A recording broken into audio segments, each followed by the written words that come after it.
guys talk about those things for you. Movies over my hammy. Movies over my hammy. Wait, what's the show? Welcome to another episode of Movies Over My Hammy. This is the food and movie review podcast where we talk about movies and their associated fast food, fast casual, or gas station related tie-in items. I'm Adam Ordal Quinnell, and I'm here with Andrew. I'm Andrew. I'm sorry that I did the intro like that. I feel like it wasn't good. I don't know. I don't know. Hey everybody. Intro. Hey everybody. Welcome to Hey guys. Thank you for listening. Leave us a review. Yeah, let's mention that up top amongst moans.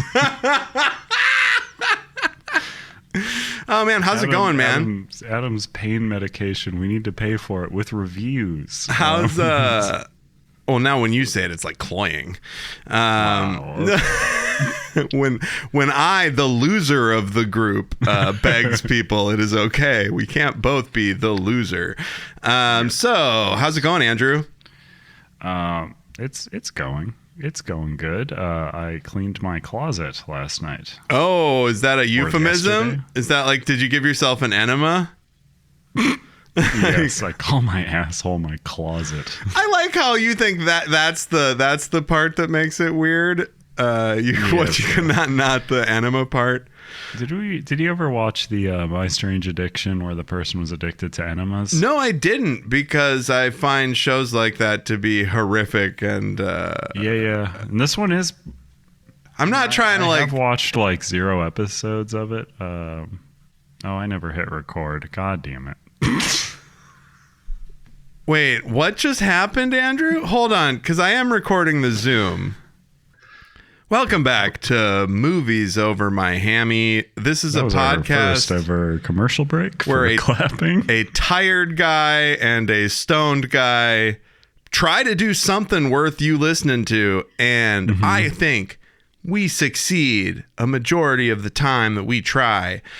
So one thing that I wanted to talk to you about is, so what are you drinking over there? What kind of energy drink you got this morning? I put it in a cool cup. So I don't even remember what it's called anymore, but this is, of course, let's see. I've got the sparkling peach mango flavor with other natural flavors with natural energy drink from C4 Smart Energy. Ignite your brilliance, TM. C4 Ignite your brilliance, TM. C4 Smart Energy. C4 Smart Energy Ignite your brilliance, TM. Now, I was at the store yesterday looking for a couple of cheap energy drinks, because I've tried to restrict my energy drinks to only when I have to record podcasts. So Saturday and Sunday I'll drink one. And they had these Ghost, and I've always ignored the Ghost energy drinks. Oh, why? They taste like they're candy flavors. Yeah. And now, but that was, so I ignored the Ghost energy drinks before I got on the yellow can C4, and now I'm just a trash boy. Sure. So I want everything that's like that at all.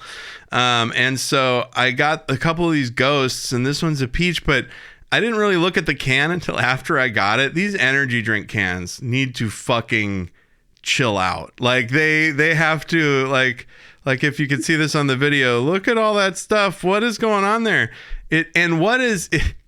So I want to know if the existence of Carnipure creatine suggests the existence of like carnitainted creatine, or like you're really zeroing in on the pure part. The carna. You think that it's more like you're a meat eater.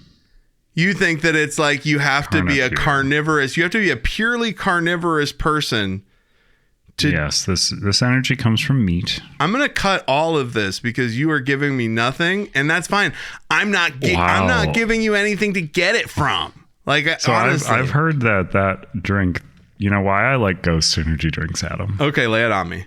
I have a good edit point there too. It's because of the legendary energy that they legendary energy, the epic focus. Epic focus. Man. And you know, I don't like sugars. Zero sugars. So I want 0 of them. And also no artificial much like colors. A ghost. There's zero sugars. Much like a ghost, there's no artificial colors. Much like a ghost, no artificial colors. And then because they're clear. This is what I'm excited about. You know, because we're talking about what it doesn't have. You know, when we say 0 sugar, no artificial colors. I think that the fact that I get 1,000 milligrams of Carnipure creatine from this. Oh, I know. Like that's like at least 5 times the daily amount of Carnipure creatine that I get on a regular basis just from my other foods. Here's the thing too. I was drinking all these energy drinks every day, like 15 a day. And I was getting all this beta GPC 50. And this one's got alpha. And which is better. Is that a G or a 6? It's an alpha 6 piece. Alpha 6 piece. 150 milligrams of that. And the 200 milligrams of natural caffeine. And that makes me that just proves what I thought about the C4 stuff that we drink. Yeah. That's robot piss or whatever. That's like that caffeine. The caffeine that they have in the C4 stuff, it's like made in a laboratory, and this is like from coffee beans or whatever. And yours was a C4, right? I heard Celsius in my head. The one you're drinking today. C4, baby. Yellow C4 can smart, C4. Smart Brilliance. This is not a yellow can. It's the other one. Let me see. This one is got like this yellow band on it. Oh, but it's the smart energy. Yeah. This one, of course, sharpens mental focus, clinically studied to elevate alertness. Natural energy, 200 milligrams derived from green coffee beans, not from robot penises, it says here. Boosts metabolism and supports fat loss. So for you, pee comes from the penis. It does come from the penis usually. So ladies don't pee, like, you know what I mean, like or people who don't have a penis. Well, you see, like, I wouldn't know about that because I'm not watching too many ladies. I wouldn't know about that. I don't know. I've also never seen my own heart, but I know that it's in there. Presumably. Did I ever tell you in 4th grade? Start working on this shadow. In fourth grade, they were doing the where they teach girls about their periods and stuff, and they were like, usually we split the class out and the boys just like leave for this part, but we're the cool teachers, so we don't do that. We're doing something a little bit different here at the Ghost Energy Drink Sex Ed.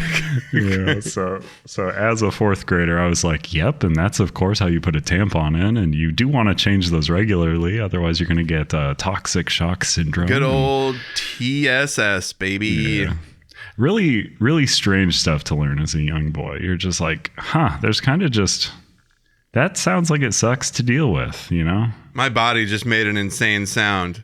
It looked like you were reacting to the concept of a period. No, God, no. I love periods. I'm not one of those. And every sentence with them. No. I'm not one of those guys that is like, oh, women on their. I'm not like a 1980s stand-up comedian about women and their periods. I'm an enlightened man about periods. Yeah. Thank you very much. You're an ally, I've heard. I'm an ally to the very idea of menstruation. Thank you very much. Yeah. Why was there a big gap in the recording earlier? Was Adam just like absolutely eating shit trying to get laughs with Andrew? I was testing out all my stuff with Kelsey yesterday, and oh boy! So you run by what you're gonna say on the podcast? No. Some other jokes. I had some good jokks that I was trying out. We were clearing out the closet. I thought I had some some pretty good ones that I can't remember now, but hey, it's all of my regrets in here.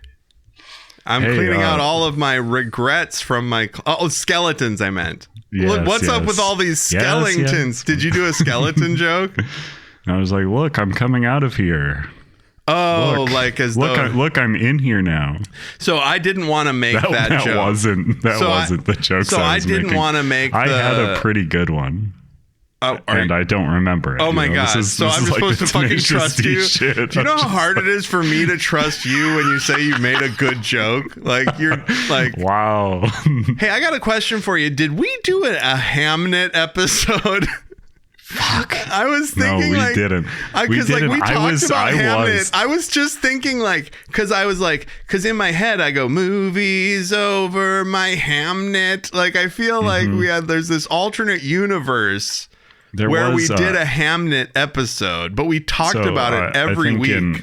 I think in our like year-end preview episode, we talked about Hamnet because it technically came out this year, I think. Oh, that's right. Something stupid. Or it was a wide release this year. Year-end preview. We got it. I'm calling it. Whenever we do the year-end preview from now on, we're calling it the year-end preview. And we can compare our urines. No, it's just a joke about the name. We're not actually going to do anything. I thought we urine could related. Do something with it, though. Look, but I was saying we should compare the movie to a net full of ham. Oh, that would be good. Where would we get that, though? So I was saying we should compare it to honey baked ham, but I was like, I don't know if you have that chain. And I don't really want to go to that chain because it's a chain called honey baked ham. Somebody gave us an HBC. I almost said HBC, but it would be HBH, honey baked ham. Somebody gave us a honey baked ham gift card. And I don't know that we have, and we just got it years ago. I think it might have been my sister-in-law or something, but I feel like maybe you can order online from Honey Baked Ham. They'll like send you a ham in a box. I don't think it's loose. I don't think I don't think they send you several slices of ham in an envelope. And yes, I remember that you were doing a dick in the box joke and I was desperately trying to get to envelope full of ham. And sometimes our trains are going to sync up. Like at some point you're going to be ready to receive envelope full of ham when I'm putting it in the slot. I watched Possession. Oh my God, dude! You did a Sam Neill run. What a film! I didn't do a Sam Neill run. That's just one of his. We've wanted to watch for a while. Oh my God, dude! That movie fucking whips. The end of that movie. It's a movie, man. The end. Like all I remember is the end. Yeah, and it's the craziest part to remember because it has nothing to do with the rest of the movie. Almost, sure does it's just not. Look at my pink socks, everybody. Look at them. Like, huh? But yes, R.I.P. Sam Neill.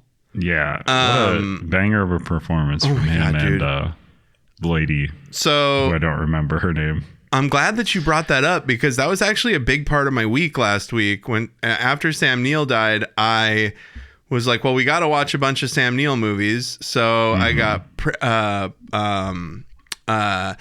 the John Carpenter one, the In the Mouth of Madness, and In the Mouth of Madness, Jurassic Park. We watched Jurassic Park. I watched Memoirs of the Invisible Man, the Chevy Chase John Carpenter movie where Chevy Chase plays an invisible man. John Carpenter. Yes, John Carpenter directed that fucking movie, and you can tell once you watch it because it's like him doing the music and shit. I think still like usual. But Sam Neill's the villain in that. And I also watched Event Horizon, which man, I remember that being better than it is. I think everybody does. Everybody does. I think we talked about that too. But like, I think in general, that's a movie best remembered. Yes, but if you remember it because of Sam Neill's performance, where he's like all cut up and stuff. But that's like 10 seconds of the movie, and that's what kind of got me at the end. But fucking In the Mouth of Madness, dude. Have you seen that? Yeah, that one rules. That one's really weird. Like, that's the strange best. movie. It's probably the best Lovecraft movie ever made, and it's technically not based on any Lovecraft stuff. I love it's just like this. Do you read Sutter Kane? Guy, right? He's just like some Stephen King like stand-in character. He's like, yes, my name is Sutter Kane. But what if I was so full of my own shit that it became real? That's what it is, dude. It's like, so cool. But what if I believed in my fucking dumb bullshit so much that it became real? But yeah, Sam Neill, man. Yeah. You know, you remember Jurassic? I remember Jurassic Park fondly because it was like one of my favorite things as a kid. We lived in a small town. We weren't going to get the movie for a long time. So I read the book like over and over again until I could see the movie. Yeah. And then you watch it and fucking A, dude, Sam Neill's great in that movie. Yeah. Like, and then In the Mouth of Madness came out the next year. Like it came out like a few months later. So like to have like Jurassic Park back to back with In the Mouth of Madness being your like, what a fucking run. And when he sees the dinosaurs, he's like neck bent back just like a bed. Like it's, I don't know. It's really good. There's a something about possession, right? Because there's no spoilers or anything, but like it'd be hard to spoil that movie. He finds out his wife is cheating on him, but that's kind of like the intro of the thing. Does he though? Like, who fucking knows what actually? Like, spoiler alert! Who fucking knows what happened in Possession? But he like leaves for a while and then comes back, and he's just sitting in this knowledge, and they have a rocking chair in their house. Yes, the rocking. He's just fully reclined in the rocking chair, his back fully against the back of the chair, and he's doing the full swing of the rocking chair from like front to back. Yeah, that's like a meme, I think. So crazy. Like, what a everyone is pitched to 14 in that movie from like start to finish. There's like nobody stops ever. But for all intents and purposes, Sam Neill was just fucking so good, and apparently he was a very nice dude too. Like, seemed to not be a fucking maniac. So yeah, R.I.P. I watched a bunch of his stuff. To a real one. And then I was like, well, since I'm watching these John Carpenter movies, I should watch They Live and few movies hold up like They Live, you know? They Live, yeah. It's almost like it's a documentary. Yeah, it's a documentary. Let's put on some sunglasses. Let's put on some sunglasses and people. Yeah. I'll cut that out. Bubblegum line. But so I watched Possession, and then Kelsey went to bed, and I was like, okay, I still have to finish this old Mandalorian and Grogu. Ooh. Slap that shit on after Possession. You're just like, man, what are we what are we doing here, guys? What honestly, the hell is this? We'll talk about it more later, but I didn't hate Mandalorian and Grogu like I thought I was going to. It's like, because here's the thing. I know what it is. I know that it is so clearly just a long episode. It was supposed to be it was supposed to be four 35-minute episodes of the TV show. And Pedro Pascal said, I don't want to do this anymore. And they said, okay, well, we'll give you a bunch of money to shoot it all at once, like to release it at once in a theater. And like there's like two sequences where, and I've got it in my notes, where it looks bigger than an episode of the show would look. Yeah. And the first one, of course, with the AT-ATs, like that sequence is shot to specifically look taller and bigger than a shot in the show would look. But we'll get to that. So this week, I'm just gonna say it. Go for it, Pedro Andrew. Pascal. I love Pedro Pascal. Yeah, I think he's great. How is he? I mean, so if I think about like Marvel stuff, is just like there is a point where I'd just be like, I don't need the money. I don't want to be in these crappy movies anymore or whatever. Pedro Pascal does like 2 hours of line read or something for like he appears in one scene. Like, it's great because he's not in that suit. I don't think they got a guy credited in that suit. Yeah. So you think that Pedro for real is only on the guy on screen when the helmet is off for that one sequence? They You don't have think a he showed person up for any credited of the for stuff? Mandalorian in suit. I know. No, I know. I saw the Plex. So like, it's on the Plex right there. No, I cannot imagine. But here's the thing: that guy is not second build. Second build is fucking. Jeremy Allen White. Jeremy Allen White. Which we're gonna. I can't wait. He's probably got he's probably got a thing in his contract, right, where he gets billed higher. Or I whatever, can't wait to talk about this because did you notice that the scene when they're chasing Jeremy Allen White's character, the space city looks like Chicago, and he's in a show where he's the bear in Chicago. What's the order? Because like I can't start talking about the Jabba the Hutt. We're not going to talk about the Jabba the Hutt, the rip Jabba the Hutt yet. I know. I can't talk about Jabba the Hutt with abs and then stop. We're only 20 minutes in, and honestly, I'm going to cut 12 of that because I was just eating shit. So before we get started with the BK, I do have to say nobody cares, but I'm doing a cycle of steroids for my back, so I've just been like out of my mind, and holy shit, Andrew's really taking the brunt of that like a champ. Imagine you get 12 of the sweatiest, most desperate texts about somebody just describing what he's done the last half hour working on the podcast, and there's none of it any priority. You asked me for advice about travel stuff, and that was like a whole fucking me sending a bunch of texts, and because I feel like at that point I'm off the chain. Every plan we have, at that point I'm off the chain because. No, that's fine. That's fine. I appreciated the stuff, and we got our place, and we're gonna be in LA. So where'd you end up staying? Not to dox you, but are you in Studio City? Yes. Good. Yes, that'll be perfect for Universal. We'll be a trolley ride away from Universal. It's not too far for me to come get you to do stuff on the weekend days, so I can take you wherever. And the fact that you're flying into Burbank, I told Brittany, I was like, we do the podcast and stuff. I'd drive to LAX to fucking pick Andrew up. And then you're like, we're flying into Burbank. And I was like, I don't have to be called on that. Yeah. I mean, that's the thing. Having flown into LA enough times.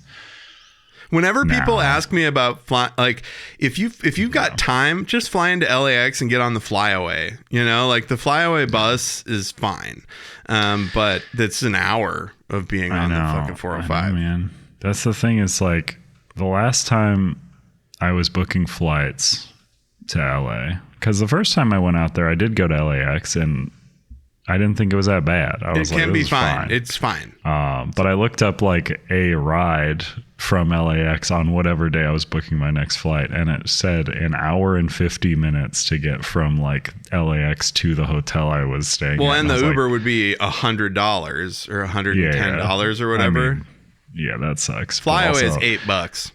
Here's the thing. That would have been on the company card, which... Oh, yeah. Well, fuck them. I don't love putting that big of a chunk on there, but that's not the limiting factor. The big factor, I don't want to spend an hour and 50 minutes in a lift with a guy who's like, hey, man... no, don't. I've got some thoughts on some stuff. Nah, I have a good record of being able to avoid talking to maniacs that are driving me around. Yeah. So... anything else before we get into the topic for the week, before we really kick off the episode? No, I don't think so. There's nothing happening in the world of food that people want to know about? Oh, there could be. Jesus Christ. Sure could be. Let's see. What do you think, though?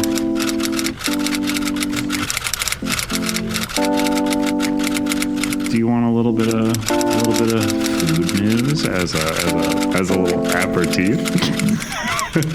Food news. Yes. It's a segment.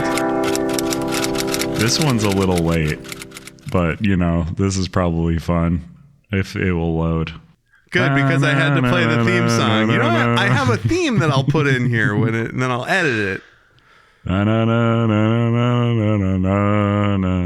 America's semi-quincentennial sparks historic wave of commemorative whiskey releases. Is this from Rob Schneider? No, maybe there's one in there. Who knows? Let's see. There was something fun in here. Oh, was there? I would love to hear it. When I added, I would love. Is that what is that what you're looking for me? You're like, there's something fun in here. Oh, is there? I would love to something fun. You know me. You know me, miserable guy in pain all the time. Kinsey Liberty Bell release. Rooted in the birthplace of American independence, Philadelphia's historic Kinsey brand, produced by New Liberty Distillery, is debuting a highly anticipated special edition Liberty Bell release. Liberty, liberty, liberty, liberty. Jesus Christ. Liberty, liberty, liberty. Liberty, liberty. God. Shit makes me want to die. The word is meaningless. The word is meaningless now. Paying homage to Pennsylvania's rich heritage as the original epicenter of American distilling. This localized release anchors the historic connection between the spirit and the city where the nation was founded. We've got a Rittenhouse Rye, United States 250th Anniversary Commemorative Edition. Oh, isn't that 10-year-old bottled in bond? Well, so here's the thing, though. If it was bottled 10 years ago, that was bottled. Really celebrating 250 years. It was bottled when it was 240 years. What the fuck are they doing? I want to drink whiskey that fell out of the whiskey tit on fucking July 4th, 2026, motherfucker. Here's a slurp, here's a slurp. nasty. Give me that fresh fucking whiskey. This one sounds bad to me. Copper and Cask E Pluribus Unum series, standing out for connecting patriotic storytelling with technical production decisions. Ooh, this sounds delicious. You know what I love in my alcohol, in my food? Technical production decisions. What about patriotic storytelling? Oh my God, that's second only to the first thing I've already forgotten I said. So this is independent bottler Copper and Cask has launched 2 highly acclaimed 250th anniversary releases under Barrel Master Stephen Corrigan. Oh, Barrel Master. Flag. Isn't that one of Bilbo's nicknames? Wasn't Bilbo the Barrel Master? No, the Barrel Rider. I know what it was. Shut up, Tolkien people. Wave That Flag is a 117 proof 9-year-old double oak bourbon finished in custom American oak. Wave stave barrels across 4 toast levels, yielding deep notes of maple syrup and dark caramel. Its counterpart, Boston Rum Party. Hold on, maple syrup. Because I was talking, I was stuck on the thing before you said maple syrup. Yeah. Wind it back. What was before maple syrup and bacon? Well, bacon doesn't make it in there. So I just assumed because that's how I eat my maple syrup. No, it's a 9-year-old double oak bourbon finished in custom American oak. Okay. Wave stave barrels across 4 toast levels. There we go. That is, of course, yielding notes of maple syrup and dark caramel. What are the toast levels, I wonder? What are There's the 4 of them? What are the... Can we take a second, Andrew? What would you think the 4 toast levels would be? This is a new game I'm doing. Buttered. No. Buttered. No. Burnt. Uncooked. Okay, raw. And perfect. Perfect toast. You did a good job making them funny and not useful. So because why would I want useful? I was literally like no, you're right. You're right. So here's your pick. When you Adam's started 4 with toast butter, levels, wedding. Anniversary. It's so many different names, so many different words. Funeral. It's a synonym. It's a synonymous. So here's the. I feel bad about that. I literally forgotten everything we've talked about for the entire episode. It's okay. Did you know they also did a counterpart called the Boston Rum Party? Toast levels. Toast levels. Yes. When you started with buttered, I was like, oh, this guy's on another fucking planet. Like, I was thinking white, white, yellow, dark. Yellow. Dark. Buttered. That's yellow. Anyway. I'll cut all that. This episode's going to be 10 minutes long. Okay. Boston Rum Party was the other one they did. Here's a quick one for you. Coors Light new taller boy. It holds 3 beers for World Cup watch parties. Mm-hmm. This is very good. It's a can that says Coors Light. And it's tall. It's 3 cans really tall. It looks much taller than 3 cans, but yes, it is. Man, I want to cut one of those. $30. I want to cut one of those in half with a scimitar. Yeah, so here you go. We've all been there. So thirsty, you need a cold one, but hesitant to grab one and miss a second of the action. Well, we've got just the thing for you. 1 cold beer plus 2.5 tepid ones. No. I just realized why that rules, dude. Holy shit, you could shotgun a 3 tall beer. Mm-hmm. Like, that's like the only thing, where you crack the bottom. No. Yes, actually, but that's not it. No. You're making it seem like a marijuana smoking thing, but it's just like when you cut the bottom of a can. You could make out of the big Coors Light can. No, you don't want to smoke out of aluminum cans because that gives you the aluminum crazies. Yeah, that's a new thing. That's a woke thing or something. No. It was always bad. Oh man. But yeah, shotgunning a triple tall pounder would really be something that I would have done 22 years ago for sure.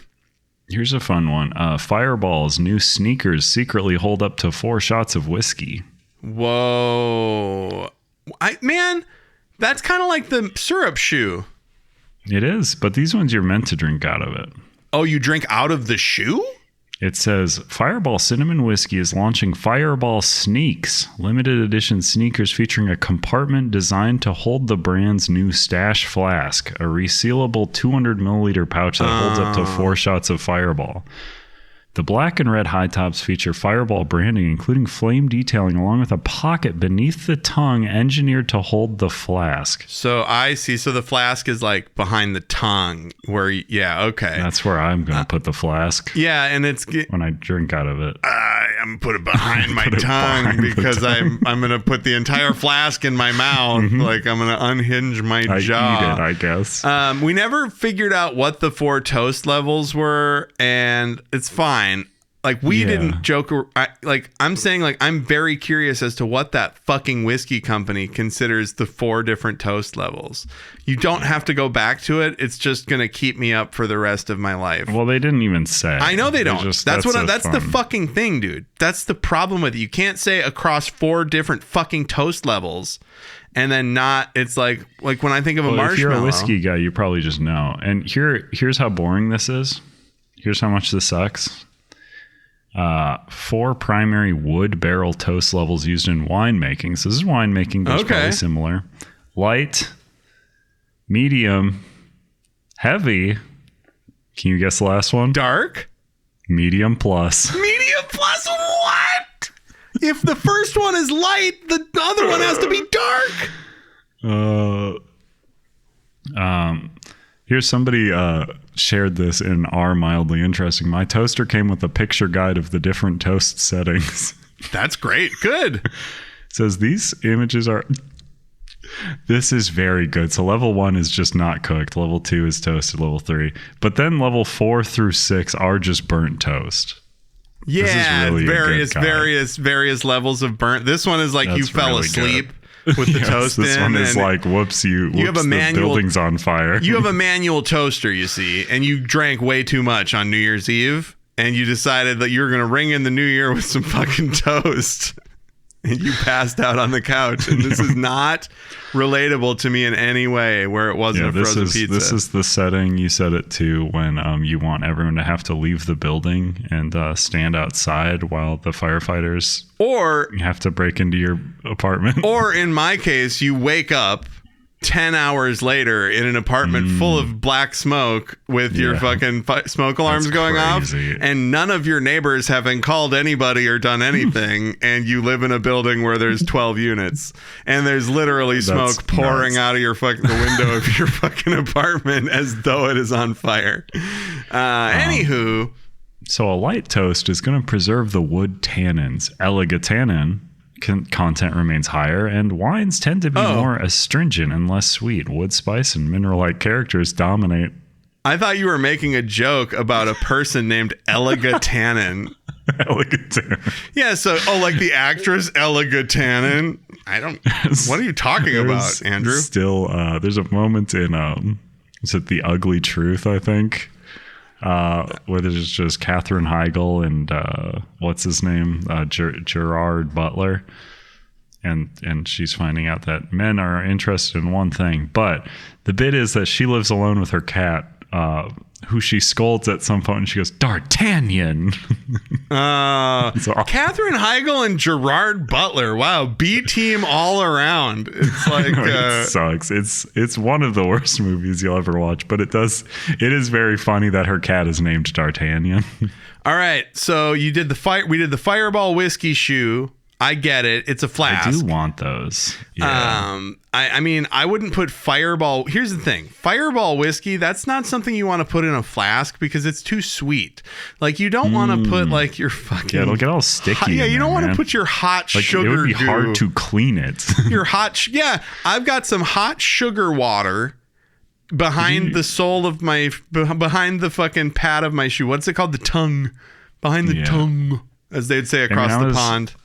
I was talking to my friend Danny, who's, of course, the senior global brand director for Fireball the other day, and he said sneaker culture is all about being ready for what's next, whether that's chasing a drop or making memories with friends. How about chasing a drop of Fireball out of the flask? What the fuck, dude? It's right there. That same hype around discovery and the element of surprise inspired the Stash Flask and our sneaks. We're celebrating the unplanned moments that turn a casual hang into something bigger, from backyard kickbacks to plans that go off script to getting pulled in airport security because you forgot you had a little whiskey flask in your shoe. Hey, look, that whiskey was there when I bought the shoes. Okay. I swear it's not explosive whiskey. It's Fireball. It's maple syrup, and it's from Denny's. Yeah, yep. It won't kill you. It will kill me when I try to drink it. It is also, I do need you to know, it's not a metal flask at all. It is like a Capri Sun sort of bag. Oh, so it's a space bag. It's a not reusable. Yeah, you like sort of squirt that whiskey in there and then hopefully. You know what I like? Those apple pastes. Have you ever had one of those? It's like an apple sauce that you peel the top off of. Tucked one of those apple pastes into your shoe. Now I've gotten there, and that was food news. That's disgusting. So you're pulling out a hot bag of whiskey out of your shoe, and you're drinking it at the club. You know, like you take that out. You're talking to your lady at the club. You put your foot up on the stool. Yeah, you know don't bend how cool down. It is. You don't bend doing. Down to get that. You pull it up and you take this space pouch of and a Fireball of all things. I didn't even know Fireball was whiskey. You're an alcoholic. Like I didn't know Fireball was whiskey. I thought that Fireball was like a liqueur, like a fucking like a red hot, the red hot candy liqueur. But yeah, Fireball's a whiskey in the way that like malt Night Train is a wine. So we ate Mandalorian and Grogu. We ate Mandalorian and Grogu at Burger King months ago because we were not going to pay to see this fucking movie. No. I'm so glad I didn't. Well, maybe people might be surprised that one of us didn't hate Mandalorian and Grogu all that much. No, it was like a really good 4 episodes of Boba Fett.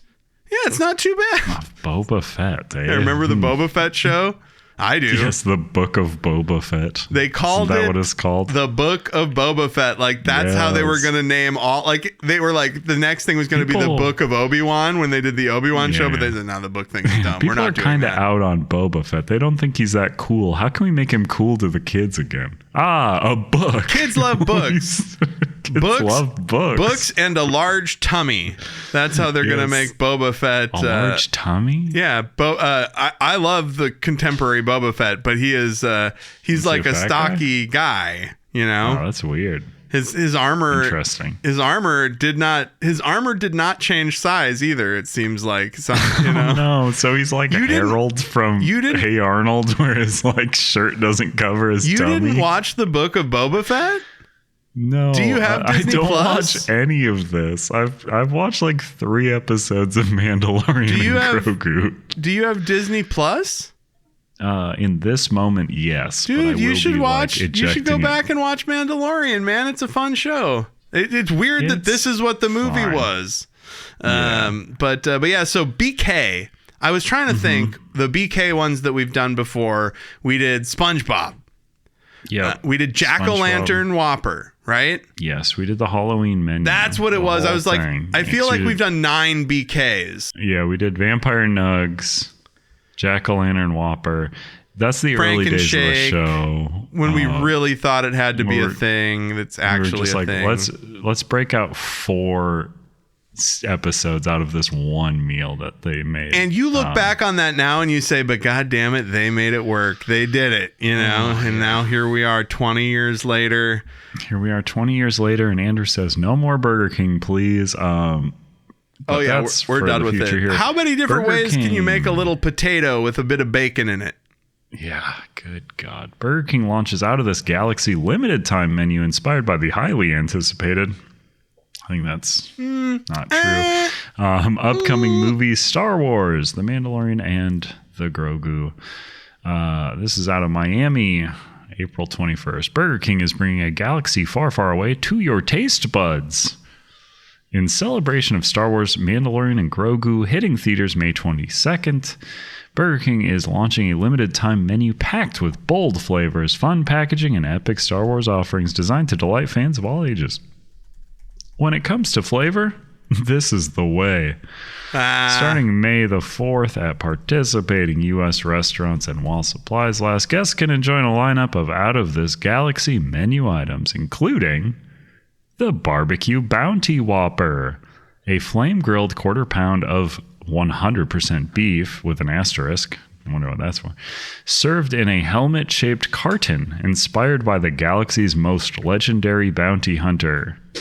So here's the thing. When it's got an asterisk, that usually means scroll to the bottom of the page and there might be a corresponding note. Yeah. I bet it's because you could get an impossible one. That sounds. Let's do a Command F for the character of an asterisk.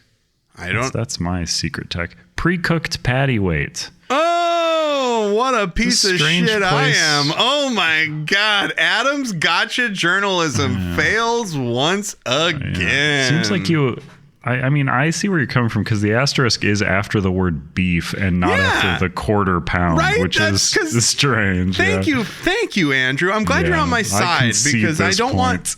We're going to be doing this forever, and I don't want us to have a contentious relationship about these things. You know, I'm glad. I'm willing to flex and I'm willing to bend. You know, so we'll get there. Loaded with melty Swiss crispy pickle chips, bacon, lettuce, tomato, and smothered in creamy Bounty barbecue sauce. Mando nut. Yeah. A Mando's nut. Mando nut. So you never saw Carl Weathers put his fucking hands on his hips and go, Mando! Like, you gotta watch that show, dude. It is awesome. Maybe. The first 2 seasons of Mandalorian are genuinely good action adventure television, and then the 3rd season becomes where'd Gina Carano go? Yeah, right. They replaced her with the goddamn Starbuck. They replaced Gina Carano with the wokest of lesbians. Oh my God. I'm sorry. I don't know if Katie Sackhoff is a lesbian. I was being an asshole who doesn't understand things. Other things on this menu, of course, Grogu's Blue Cookie Shake. That was good. A hyperspace swirl of creamy soft serve blended with blue sugar cookie syrup and topped with Grogu's favorite snack, blue cookies. He does eat those I will say he did eat a blue cookie in the movie, but I don't think they're sweet cookies. Like they're blue, but the way they're eaten in the thing is like they're little like protein patties or something. Katie's they tempt a dog with one. One quick thing. Katie Sackhoff, not gay, but beloved by the LGBTQ community. They have a thing for good. They have a thing for Starbucks, so I'm not crazy. I wasn't just like short-haired blonde lady. You were just fan casting or whatever. Oh, gross. You should make me more gross. I deserve that. But the little cookies that they eat in the movie. So now I realize like a sleeve of little blue cookies. They looked like Necco wafers, kind of like a double or triple thick, or actually they looked like double thick Alka-Seltzers. But they ate them in like a way that like, I don't know, because like they tempted dog with one, which I wouldn't put it past the dog to eat like an Oreo. But like I don't think the dog's like, oh boy, I want an Oreo. As though like, it's maybe meat. I'm stupid. Yeah, so I thought they were like little compressed meat chips or something made from some blue worm. No, they're the blue milk. They're the blue milk pressed together. It's a blue milk Oreo. Did they do that? Did they do that when Last Jet or when the second one? Yeah, you could get blue milk. No, but could you get blue? Did the Oreos do an Oreo where it's like blue milk Oreos? There's no milk in Oreos. There was just blue milk though. Wow. They sold blue milk in the store. If this show was going, we could have all drank a gallon of milk. We'll do that. We'll get the time machine out after it's recharged. It takes so long on the USB to charge the time machine. Yes. Yep. It's just like in Zero Escape Time Dilemma Part 3. Excuse me? Yep. Is that a game? Is it a point and click? That's not Virtue's Last Reward. Is it a point and click adventure game? It's called Zero Time Dilemma. It is a point and click, but it's kind of like a mystery solving thing. Yeah, it's like Myst. You're playing a game that's like Myst. You're all trapped in a thing. It's all these people trapped in a thing, and you have to do escape rooms. And the idea is that you're trying to sync everybody up so that they can pass their memories in this time period into other people in the past. I'm glad that we're into different stuff. You know? Yeah. It's important to have different interests. Yeah, for any good podcasting relationship, it's good that you're not completely in lockstep, because what you just described to me was like, I don't think but here's the thing. You got to get on that 999. No, but dude, I just realized 9 lives, 9 something else. I just realized 9 hours. Is that from Three Body Problem? That's what the name of the game is. The first of the games in that series. Oh my God. So I was trying to think of like, I was going to be like, I don't think I'd like to do an escape room game, right? Seems like the last thing I'd want to do. But then I remembered, is not Lost Vikings basically an escape room game? Is not Lemmings? Like these Super Nintendo games that I liked as a kid, those are basically just escape room games. Have you played Lost Vikings? Do you know what it is? If fucking rules, you'd like it. If you get it on your Wii, they probably have it on the Virtual Console. Wii? No, it's, you got what is it? The Switch 2. I do have the Switch 2. But so Lost Vikings, you control 3 Vikings. One has a sword, one has a shield, and one can like pick something up or something, and you have to get through these maps puzzles or something. Yeah, dude, it's fucking awesome, man. Yeah, this person says finally beat the Lost Vikings. Not worth it, to be honest. What a twat. It's so funny though. Presumably this person liked it, and I was like, beating it though, who gives a shit? What a fucking loser, dude. Oh my God. Because if you beat Lost Vikings, like if you ever pick it up and play it a little bit, to beat Lost Vikings, like it would be a fucking thing, unless you had the Nintendo Power, when it didn't even walk you through all of it. At any rate, Burger King, we did the Grogu shake that's got his little cookie things in it. And then we move on to Grogu's garlic chicken fries. Did the Grogu shake have little like tapioca balls in it when you read it? It was just okay. No, I didn't say it did either. I don't think you cookies. did. It's got cookies. Cookies, that's what I was thinking. It also has blue sugar cookie syrup. Oh, blue sugar. I like sugar cookies. Blue sugar cookie syrup is quite a line. I would do a line of blue cookies. Some blue sugar cookie syrup. Sugar booger syrup. Sugar syrup. Blue spooky. Oh my God, I'm having a stroke. Sugar burger glugger. Glugger bug. To contact your next of kin. Like it's like I'm in Disclosure Day. Yeah. Haven't watched it yet, but yep. Big old turd, as far as I can tell. I'm an hour in. Crispy white meat chicken fries seasoned with Parmesan and garlic, served in a Grogu-themed carton with garlic dipping sauce on the side to fuel your next adventure. Oh, little baby Grogu. Those are his garlic chicken fries. He loves garlic chicken fries, it's just as far as I can tell. It's so fucked up that you haven't seen The Mandalorian and stuff because, like, you don't remember. I mean, you do remember because everybody talked about it, but he was Baby Yoda. He was Baby Yoda for years. Baby Yoda. And I know you do. I You have still the call internet. him that. But then they named him Grogu, and I honestly was thinking, like, I could probably write like a pop culture book about the rise and fall of the fucking narrative of the Disney Star Wars called like, and then they named him Grogu, where it's just like the whole everything from that point, like when Rosario Dawson, because she's Ahsoka, and she goes, his name is Grogu. Right. And I could feel. That's how he finds out. Well, yeah, because she's a Jedi and she communicates with Grogu mentally. And is that what Ahsoka, the show, is about? No. Finding out what Grogu's name is? No. They throw it out right away. It's like how there's a Kingdom Hearts game that's all about how Mickey got his staff or something. No, but there is an Ahsoka is about her fighting a blue guy named Thrawn that was in the books. And the nerds love him so much that he was one of the few things that was able to suck over from the expanded universe. And he's blue. And it was fine. But the point is, they go one of those long heads that he wraps around his neck. No, like he's not one of those guys. He's just he's a different kind of blue guy. There's a bunch of different blue guys. That's the thing about Star Wars. Yeah. I know about blue. space. They got a bunch of blue paint at Lucasfilm, and they got a deal on it. Now, blue is the most evolutionary advantageous color for something to be. That's why it is that way in lots of planets. Well, that's why. But the point I was trying to make is yes. They named him Grogu. She goes because he's just been the kid. They're the child until this point, and Rosario Dawson just casually says his name is Grogu to Mando, and Mandalorian's like Grogu, and I was just like, that's it. I'm out. And I know that I was kind of soft brained to even get that far in the first place. But every frame of Star Wars that I saw after that in any context, even Andor, I still know Grogu is out there somewhere. Grogu's not out there yet. But he is though. In Andor, right? Yeah, he is. Grogu's not that old. He is. Grogu's 55 in The Mandalorian.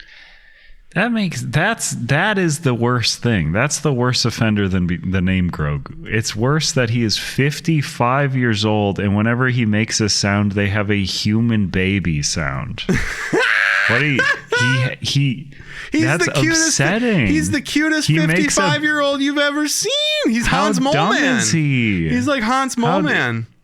How old is Yoda? He's not. Yoda's like hundreds of years old. When do you start learning speech? Well, Grogu for those guys. The thing is, though, we don't know if Grogu is like legit a He's Yoda. Desperately trying to tell me something. We don't know if. We don't know if. What? Oh my gosh! What is happening? What? What? Frodo was 55 when he went on the Lord of the Rings trip, says Kelsey. Dynamite drop in. The Lord of the Rings trip. Dynamite drop in, Kelsey. Thanks so much. We'll get to the trip. We got to set up a third mic in the room just in case she's ever got a loose mic for Kelsey. Just like Frodo was 55 when he went on the Lord of the Rings trip. Yeah, when he went on the trip. When he went on his vacation to Mount Doom. When they looked up Airbnbs. Because that's the Grogu being. That makes me so mad. But he's so much more mad.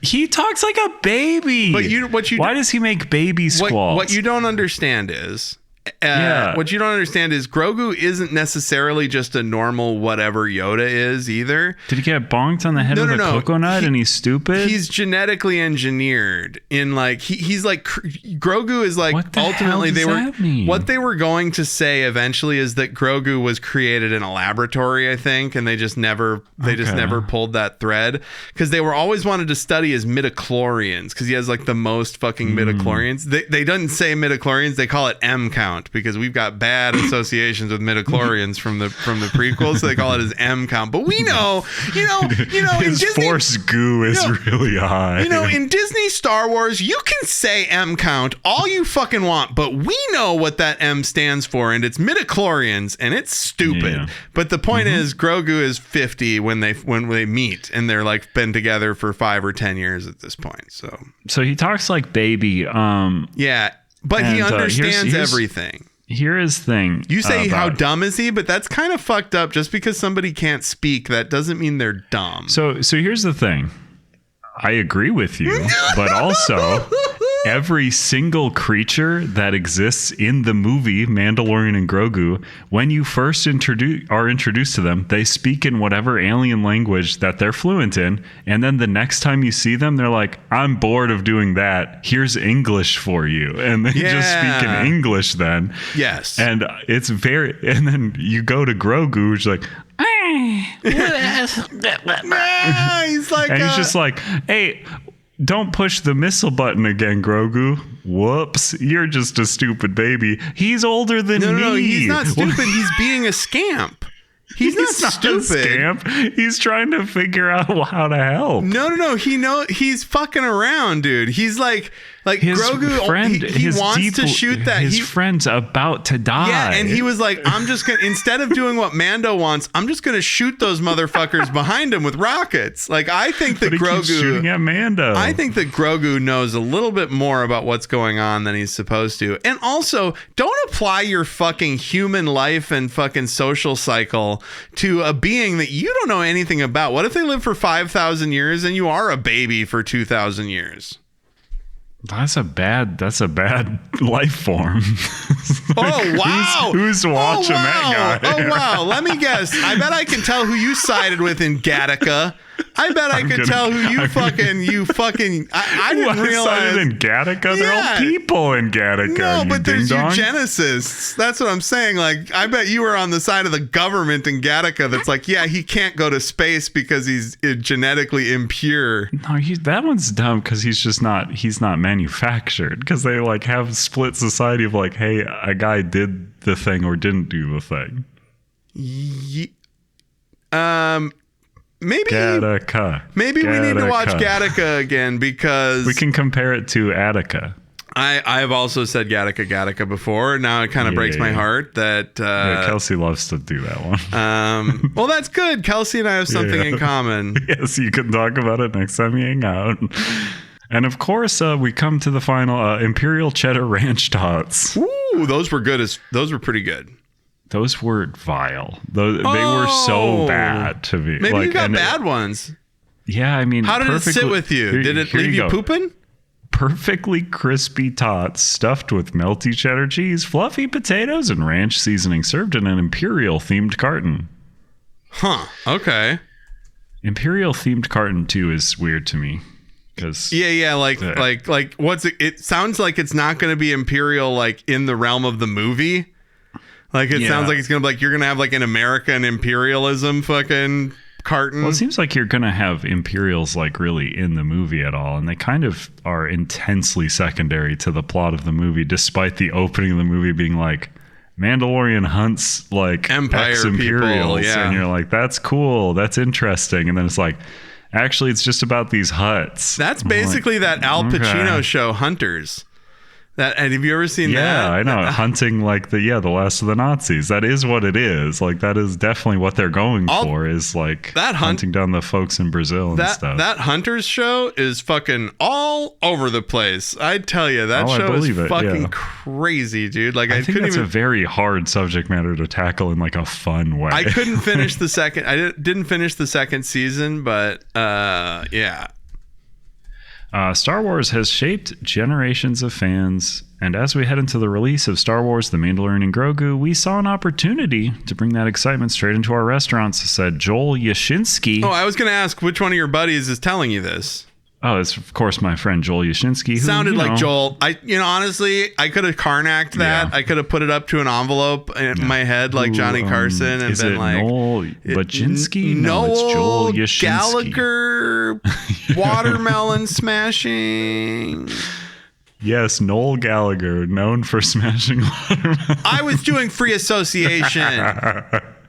Joel Yashinsky, Chief Marketing Officer of Burger King US and Canada. Ooh, yeah, he's really been working his way up. I bet he's got to have a visa for that. From themed packaging to bold, flavor-forward menu items. Nothing on me saying that the guy who works in Canada has to have a visa. He has to have a visa. Actually, last time I was sitting with him, he told me he had a MasterCard. MasterCard.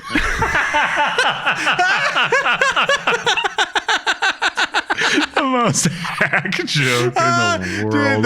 Dude, we're clipping that for sure. Me just going, MasterCard. From themed packaging to bold flavor-forward menu items. This is our way. Flavor-forward menu? What? Are you coming after me? Flavor-forward menu items. It's for you, the balds. This is our way of celebrating an iconic new film with the iconic flame-grilled taste only Burger King can deliver. That's very funny. I hate to put the brakes on, but I brought up bald because it sounded like you said bald, but I know you said bold. Yes, but then, so I was talking to my wife, and I'm whispering because she might be awake in the other room, and I know she doesn't listen to the podcast. Bald. No, that is not what she said. In fact, quite the opposite. I was just like, not threatened to, but I said, hey, maybe I'll let my hair grow back in and just kind of see what it looks like. And she went, she went, oh God, no. And I was like, wait, what? And I was like, was I really that bald beforehand? And she was like, I had to like be careful how to take pictures of you because I didn't want you to get upset about how bald you were. And I was just like, oh God.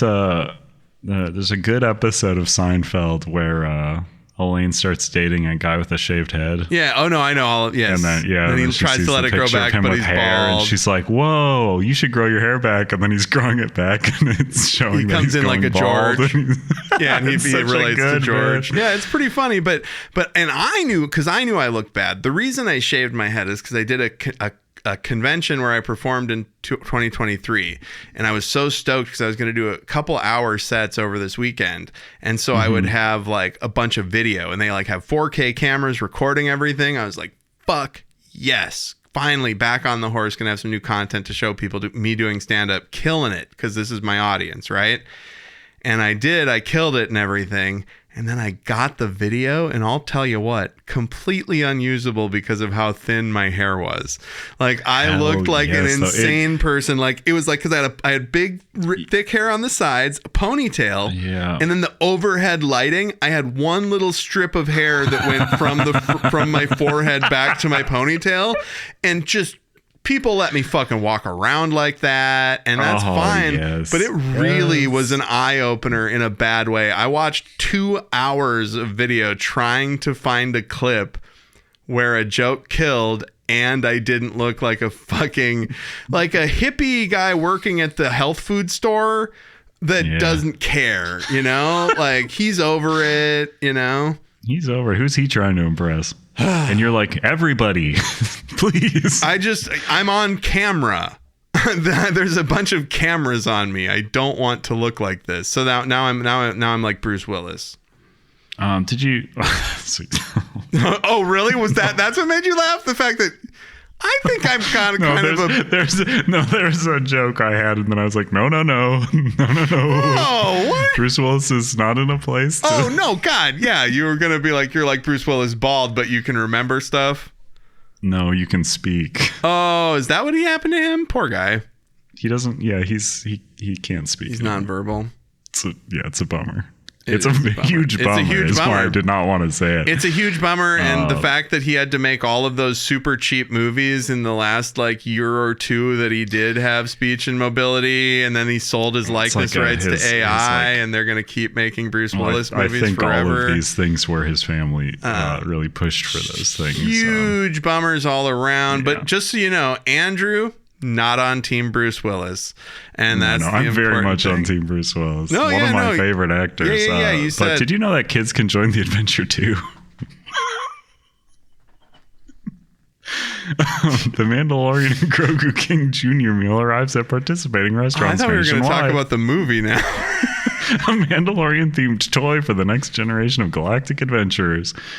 Star Wars has always been about bringing generations of fans together. The Burger King Have It Your Way spirit makes them the perfect brand to help fans celebrate the upcoming theatrical release of the name of the movie, because it's rooted in bringing people together through shared, memorable experiences, said Jan Coleman, Vice President of Partnerships and Promotions at the Walt Disney Studios. Together, we're giving fans and families a fun and delicious way to connect with the excitement of the galaxy. She said it exactly like this. To you.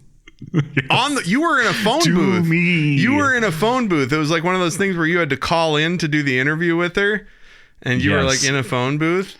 Yeah, you don't know this. I do little press interviews with people that I'm not friends with. I call up to these brands and I go, "Do you want to speak with me? I have a podcast." And they go, "Yes." Here's a sound bite, and then I forget to record it, so I have to just relay it to you. Can you put some of that? Can you put that same method into getting us on other podcasts to promote the show? I don't like to talk to people.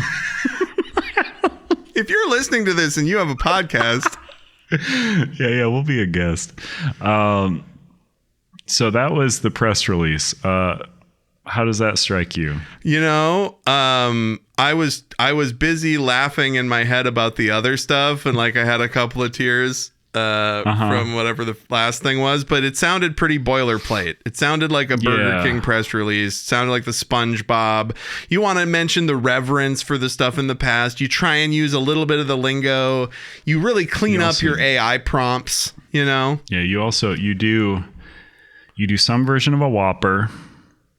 For SpongeBob, you just change the bun. For this one, you just add the sauce.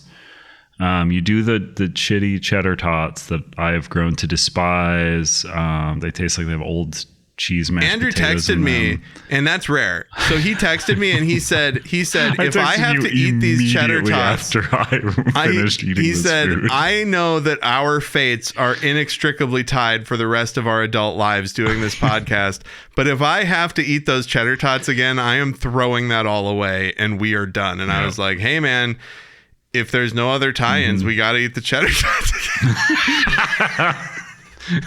Andrew cocked the pistol. Hey man, I'm not usually a bluff caller, but let's fucking go. Yeah, if I have to taste these, I thought they were okay. Taste these again, I'm gonna have to taste the barrel of something else. Yes, okay, fair enough. But yeah, I guess I dipped them in enough zesty sauce or something that. So I went to Facebook. I found their post here. It said, "Wanted, a new bounty has been spotted in the galaxy. The Mandalorian and Grogu menu collected only at BK." This was on May 2nd. They posted one that was like a sketch, and it's in a different language. And of course, Larry, my beloved Larry on the Facebook comments here. "I'm in search for my bounty. 2 Whoppers for $5. Do you remember this guy? No. Oh, yeah. This is the guy who comments on every single Burger King post on Facebook and asks for 2 Whoppers for $5. Oh, welcome back, dude. What's his name? Larry. I think I looked at his actual profile once, and like 95% of his existence on Facebook is just talking to the Burger King brand. Well, that, you got everybody's got to have a thing. I've got this office full of toys and recording equipment. You've got your hair and your Burger King crown, and thank goodness your beard is finally coming back in. I recognize you again. I don't have face blindness for you. Before, it was like, have you seen the Dick Tracy movie? Remember that character No Face in Dick Tracy? That's what it was like. I couldn't see you, man. And it's just, and now you're wearing a Burger King crown with little baby Grogu on it. Yes, I've been holding on to this for months so I can finally send it into the big garbage dump in the sky after they're recording this. Oh, you're not going to put it in a clear plastic bag and press it in a book? I'm gonna actually send it into the PSA to get it graded. Press it in a book with some wildflowers. Here you go. You got a bounty on Grogu. How much and where can I find the little guy? Dead or alive. Oh wow, yeah. You can bring them in cold or warm. Yeah. Read the fucking thing. You know, dumbass. so you don't get that reference. Steve? When he says I can bring you in cold or I can bring you in warm, he puts them in carbonite. That's cold. Bringing you in because you could kill them. That's the other way to do it. That's the other way to do it. It could be dead. That's another reference. Red carbonite is cold. Yeah, because you're frozen in carbonite. They refer to it as being frozen in carbonite. And people who aren't super familiar with the show, they probably just think, oh, because he's been killing people, that maybe he means he'll bring you in as a corpse, but he wouldn't bring the corpse in, you know? So when he says cold, he means I might blast you with carbonite. And anybody that wants to disagree with me can email us and Venmo me a bunch of money. Yes, yeah, we will accept it. You do just have to do the conditions. You can disagree with us for money. Here's this thing. So here's the image these comments are upon, which is kind of important. So here you go. I'll make it the show artwork because I like these. I think they're fun. I do think this is a fun thing Burger King does. Oh, that is neat. They did they did it in the Star Wars text. Yeah, it's Arabesh. And why I know that is because our next comment here from Craig, it says, wanted, bounty bundle, coming soon, only at Burger King. Have it the way? I guess this is a play on this is the way. Yeah. Someone used an old version of Arabesh. So many of these aren't supported glyphs anymore. All the double letters are no longer canon. But I do really like the fact they made this whole advertisement in Arabesh. And yes, I have doubled my nerd card by learning to read this. Now, I want to make fun of that person for being I do too. For being a loser who has no life and should remain unfucked for their entire existence. But also, it's pretty funny. Maybe they're being like, I want to just, the drugs are working now. Maybe I'm being magnanimous, but perhaps that person is being funny. Maybe they're being funny. And, I want them to have, free healthcare and, all the stuff that I want. I want them to be able to safely ride a bicycle on the road without getting hit by a car. I want public transportation for all. I just can't. What a fucking idiot, dude. Jesus Christ. So our BK says the Grogu's garlic chicken fries combo doesn't come with the cup. Is that true? That is true. I got it. Person. I didn't get the cup. Yeah, you have to get the bounty bundle. Didn't get the cup. I did get the shake, though, and it was good. So I don't understand what is going on at my Burger King in Orlando. They said you can get the cup. You can't get the cup unless you order the Mando bundle, all the Mando combos that they have, and you can't get a cup unless it's a specific meal. I'm one person. I'm not eating everything in that bundle. I mean, why is this guy coming for me? I ate everything in that bundle. Yeah, that I don't understand. I think that person's they're angry about something else. They're having a bad day. They're in the car. They're texting about They're commenting about Burger King. Nothing about that is a recipe for peace and understanding. I went in today trying to buy some of the toys from the Happy Meal, was told they would not sell them separately, so I left without buying anything. Well, first off, you're in Burger King asking about a Happy Meal, and they probably think you're a fucking maniac because they don't have that there. That's at McDonald's. Yeah, that is true, isn't it? Yeah. Hold on. Were you thinking that I was wrong? Were you like, well, you can call it a Happy Meal? No, I was trying to read this to see if it was funny or if it was sad. Oh, is it like I was trying to read ad. No, you got looking for the meat that didn't arrive in my burger. Don't mess around, Burger King. I would upload a photo, but I can't. But I already left it in private. Hold on. Let's unpack that. Yes. So this person, do you think they got a bun and cheese and the Mando sauce and all that stuff, but there was just no patty? Or are they saying that it's a small patty? I'm unsure. They would put up a picture, but they can't. So they said they couldn't upload it there, but they did upload it privately. Isn't it basically the same sharing a picture over message as it is sharing it in the comments? What the fuck, dude? I assume you can't share a picture in their comments, maybe. I just like that they seem like they're making a song out of it because they're looking for it, question mark, looking for it, 3 exclamation points, looking for the meat that didn't arrive in my burger, 3 exclamation points. Looking for it, looking for it, looking for the meat that didn't arrive in my burger. I am looking for it, looking for it, looking for the meat that did not arrive in my burger. It's really like a pop punk song or something. Like the Mighty Crab Joys. Yeah, we can see if this is funny. I didn't get a chance to read it all because it's very long. That's Big okay, scandal at Burger King. They can't eat at the restaurant. A needy mother and daughter who ordered food were discriminated against at the Burger King branch just because they were poor. The citizen's account. What do you think you are? I just ordered through the machine for a mother and daughter who were not at the Burger King branch. I gave the receipt to the family. After I paid for my own meal, we went to the queue together. While I was preparing the tray for myself, they didn't prepare for one for the family. When I asked the reason, I got the answer. They can't eat at the restaurant. We can prepare a package for them. I called the manager about this outrage. When I asked why this family who could not eat was not allowed to enter the restaurant, I got the answer. We have rules. We can't let everyone in. What? What is fucking happening right now? The family was finally served. When I said I would report the matter to the media, the manager wanted to talk to me without saying a word of apology. He defended his right. I got the contact information of the family who had never entered this branch before, had no history, and was subjected to this treatment just because they were poor. And I didn't leave the restaurant until I finished their food. Wait, what? I had to eat these poor people's food.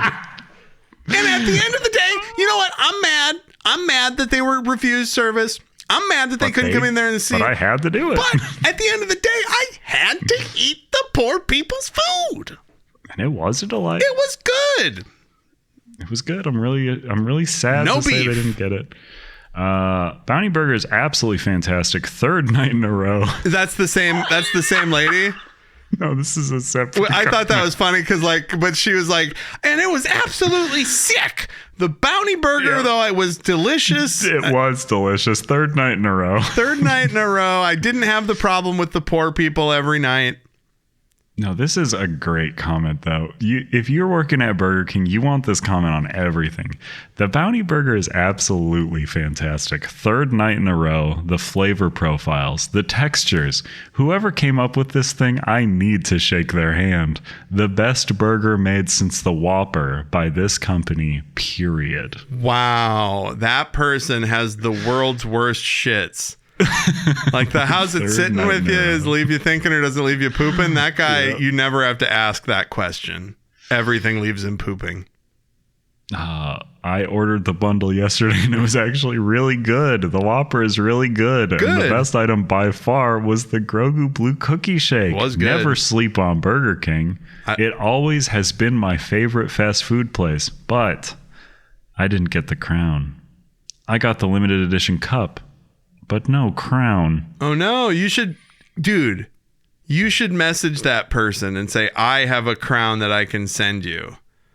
And then you should send them your crown that you're just going to throw it away. A fan for life. You're going to throw it away. Well, don't tell them it's about a podcast. Oh. Yeah, I don't think we want that person listening to the podcast. We don't want to poke the fucking commenters, but. Yes.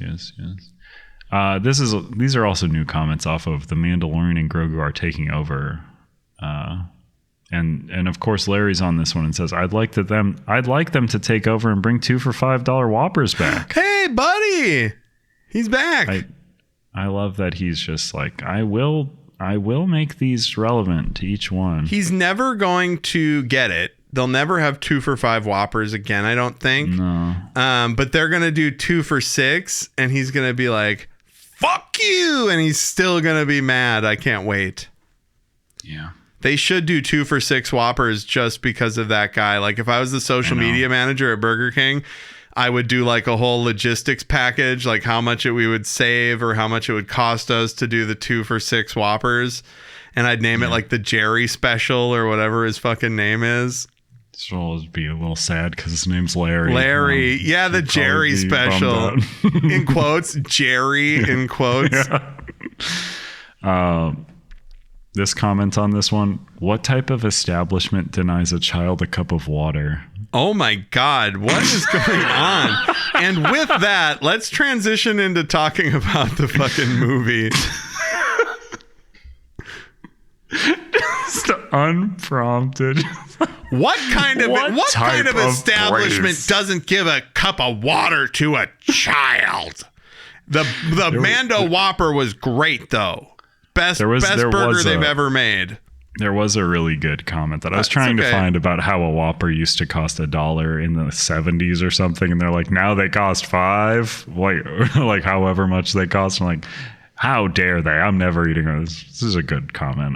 I missed it. I wish I could find it. You could have just said you found it and then said what you said just now, and I'd be like, whoa. And then later you'd say, hey, Adam. Nowhere near as funny. You'd say, hey, Adam. I didn't actually remember. I summarized that comment from memory, and I would say, dude, that crown has squeezed some talent out of your fucking head, bro. You're doing great. You go, if you weren't already wearing a crown, I'd give you one, king. There you go. And then I would say, king shit. Yes, king shit. King shit. That's some king shit. King That's shit. Some queen shit. I took some notes while I was watching this one. Oh, cool. I didn't because I don't usually do that. I didn't because I was just letting it wash over me because I'm such a fan of the first 2 seasons of The Mandalorian. I said I can't exactly put my finger on why I hate this movie so much, but man, do I hate this movie. I kept checking the time left in the movie, and there was always somehow at least an hour or more left. You fell into the bad movie nexus. Yes. I don't know what this comment is. I think I went into a fugue state while writing it, just so everyone knows there is not a way to have this movie. What? Well, so yeah. So basically, you're familiar with the Mandalorian. He's a bounty hunter. He's working for the New Republic to go find bad guys that are related to the Empire. He's also got a little baby Yoda with him, whose name is inexplicably Grogu. Doesn't make any fucking, and it's kind of like let's get hung up on that aspect. Yeah. Oh, dude. You mean because you think, because Adam's writing a pop cultural examination of fucking the rise and fall of the Disney Star Wars universe, they named him Grogu. Maybe I'm thinking about it a little bit. It's on the front of my mind. Grogu's a fine name for a 55-year-old man that talks like a baby. No, he's a 55-year-old whatever they are. He's a 55-year-old that thing. But so now Mando's got a mission. The Republic thinks they're gonna get some information from these Hutt twins that I believe were in like the cartoons as well. These Hutt twins, sure. And so Mando and kind of this weird pair that like they only live on a throne and they sleep 69. They sleep in a 69 like a yin yang. It's disgusting. When you first see them, they kind of look like a two-headed Hutt, but then you get closer and they're two separate guys. Or a guy and a gal, I think. I don't really know. They're twins. So maybe they're not fraternal. Maybe they're maternal twins or whatever. Let's really break it down. But so Mando, who would never work for the Hutts, now essentially has to work for the Hutts because they need him to go break out their Jabba the Hutt's kid, who's their cousin or whatever. Cousin, get it from the bear. Yeah. And then sure. And then Mando goes to find out that the Hutt guy is like a cool guy. He's fine. He's a pit fighter. Yeah, he's a pit fighter, and he thinks he's going to get let go after his next fight. But he's got one last fight. Pit fighters are so stupid for ever thinking that because he knows that guy's going to kills everybody. But so that's basically the whole story. Is they're going to go get this guy for the Hutts so that the New Republic can get information from the twins. And there's a bunch of action. Well, because the information they want is pointing out who this mysterious bounty is that Mandalorian has to get. You're like, oh, who is this guy on this card? We don't know. And then he breaks Rada out. Right? Yeah, Rada the Hutt. Yes, the Hutt in the bounty or in the punch pit. He breaks him out and Rada's like, no, they just want me back to kill me. Please don't turn me in. And what are they paying you or whatever? He's like, information on this guy. And he's like, oh, that's actually the guy who owned me. The guy you just broke me away from. That was him. You could have just scooped him up while you were there. Yeah. So there is a scene before that where Mando and Rada the Hutt have to fight in this fighting pit. And then they open the gates. And am I crazy? Or are the monsters or like the aliens that come out of those gates, are they the aliens from the holographic chess in the original Star Wars?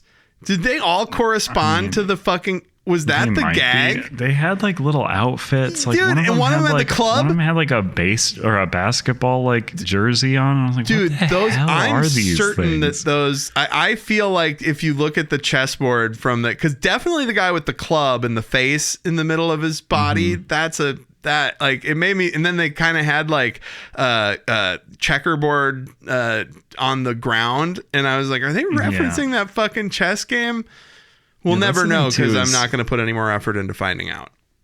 They do this fight pit because Mando talks to the guy who manages Jabba the Hutt. Jabba the Hutt, of course, is Jeremy Allen White's voice. A jacked up Hutt. Who just speaks English the entire movie, which is weird as well because the other Hutts don't. The joke is until later. The joke is they show Mando a baby picture of Jabba the Hutt. Yeah, and I think that baby Jabba the Hutt, I think that was in like the Clone Wars or something, and that's like an in joke. But I had a note here. Did you ever wonder what insert Star Wars race here looked like as a baby? Well, boy, have we got you covered.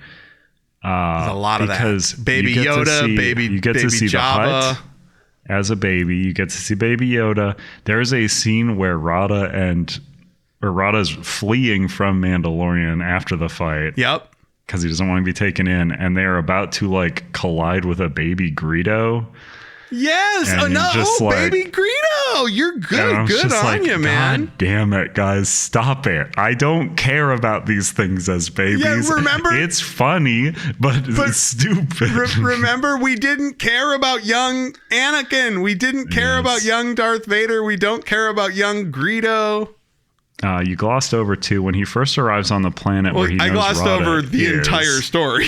I know, but you summarized the events of the movie up until now. When we first arrive on the planet where Rada is located, they go to a little sandwich hut thing. Best character in the movie, yes, sandwich maker guy, four-armed sandwich maker guy. Do you know who is? I don't want to guess. Maker guy? Who is it? Martin Scorsese. It was. Oh my God, it was. But best character, just weird four-armed monkey guy. And he's got like a name like Dermot or something. His. So I love his space sandwich food because it's like it looks good. I would eat the whatever. You know how you go to like the Euro cart. Spoiler alert, talking about the Odyssey in the future. The Euro cart where it's got the Euro meat on it. He's got a meat from a spit, but it's cubed. It's a big Wendy's square patty, and it's levitating on its own, and that so rules. And when he makes that sandwich, the sandwich looks so good. It's like an anime food looks so good moment, dude. Like here's the thing about this that does put a pall on the food we ate is I was like, I know Burger King can't do this. But like, make a square. Why the fuck did they try to do that thing? Whatever that was, like, make me a weird Euro thing, or just do a square. Oh wait, yeah, they did the square bun. Wendy's could have done it. Wendy's could have done the square fucking Star Wars tie-in.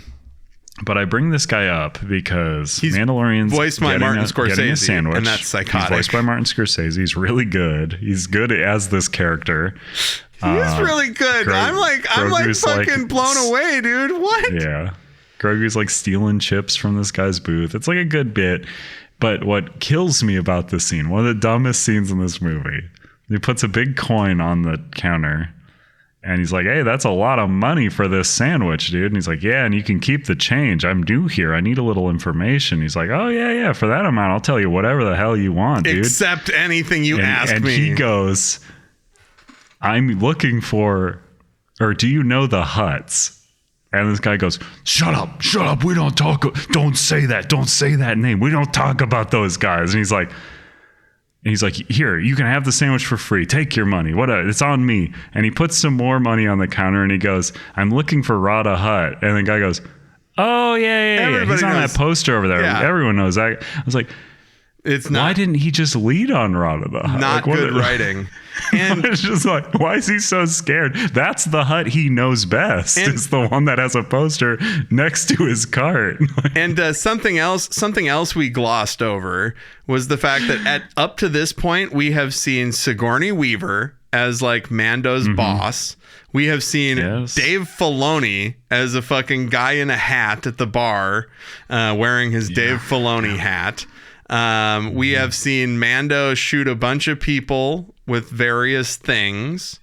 And it has Don't worry, we're going to see a bunch of that. A fantastic... A bunch more times. I mean, I'll tell you what. This is the best... these are the best episodes of TV I've seen in a while. This is the best... Some of the best... this is some of the best episodes of The Mandalorian since season 2. Here's the thing. If these were broken up to episodes, maybe I would feel differently. But, like, they have such a distinct... Here's the action set piece for episode. Yeah. But like in a movie, it's so weird to just have this break where he just shoots a bunch of stuff and then he goes and does a different thing. Yeah, well... It's just this weird, like, here's a long fight scene. It's pretty long. There's not like a big drive to why he's doing it. He's just shooting some guys who are threatening him or whatever. And then we're on to the next thing. And the next thing's loosely connected to the previous thing. Like if it was week to week, maybe I'd be a little more forgiving. So what they get wrong. So here, you know what? Let's fucking talk about it, because we'll talk about the rest of the movie. But here's what they get wrong about Mandalorian the movie. They should just make it John Wick, but it's the Mandalorian and Grogu. Like they're out of the game. He's not a bounty hunter anymore. You know, and then his past comes back to haunt him. Maybe somebody kills baby Grogu. Maybe they kill Grogu instead of the dog. We can have Kelsey's pitch. Kelsey had a lengthy pitch about this very thing. Is that because there's a scene near the end where they're fighting the two like stop motion looking Warhammer robots. Yeah. And baby Yoda shoots into the back of one and crawls into it. And she's like, wouldn't it be funny if he's just crawling into the gears and he gets ground up and blood? I thought of that. But he killed the robot. Yeah. It's just, Mandalorian finishes the fight and then he just sees these dead legs sticking out of one of the robots. That's pretty good. And then it cuts to a little funeral. Yep. Cuts to a little funeral. That's great. It would be a big funeral. He was beloved. Little coffin. There you go. And then Macaulay Culkin, the girl from that movie would be like, I didn't know they made my caskets so small or whatever. my girl. So the thing about wait, what was all that? That was Kelsey's pitch for the end of Mandalorian. Yeah, so no, I thought that I was nervous. Like as soon as Grogu got in there, I thought, you're gonna get crunched up by gears for one.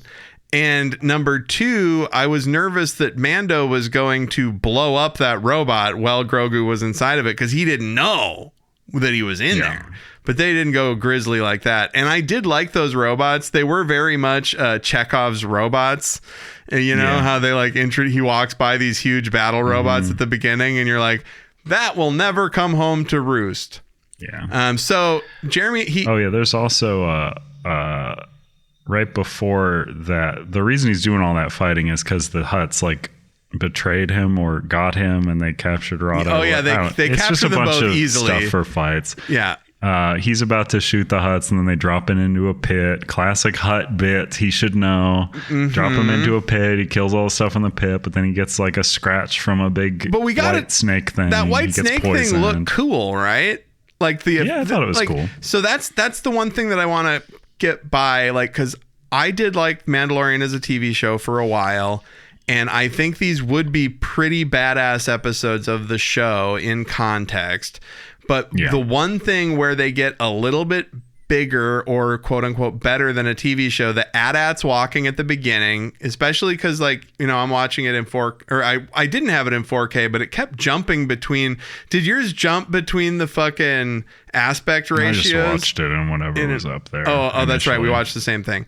I've also tried to watch this thing or stuff on the Plex in 4K before and it just, the connection doesn't hold. Yeah, you need at least 5. Do you have 500 meg internet? Yeah. Oh, that should be fine then. But at any rate, I'm losing the crown. When they've got now people will not know if it's from the same episode or not. When they show the AT-ATs at the beginning, episodes on this. They show AT-ATs at the beginning. That's like cinematic. they're huge. They take up the whole 3 of them across. You know how big they are. Very fucking tall. Fill up the whole fucking frame, right? Same thing with that snake monster in the pit. They really fucking, it's gigantic. Mando's little.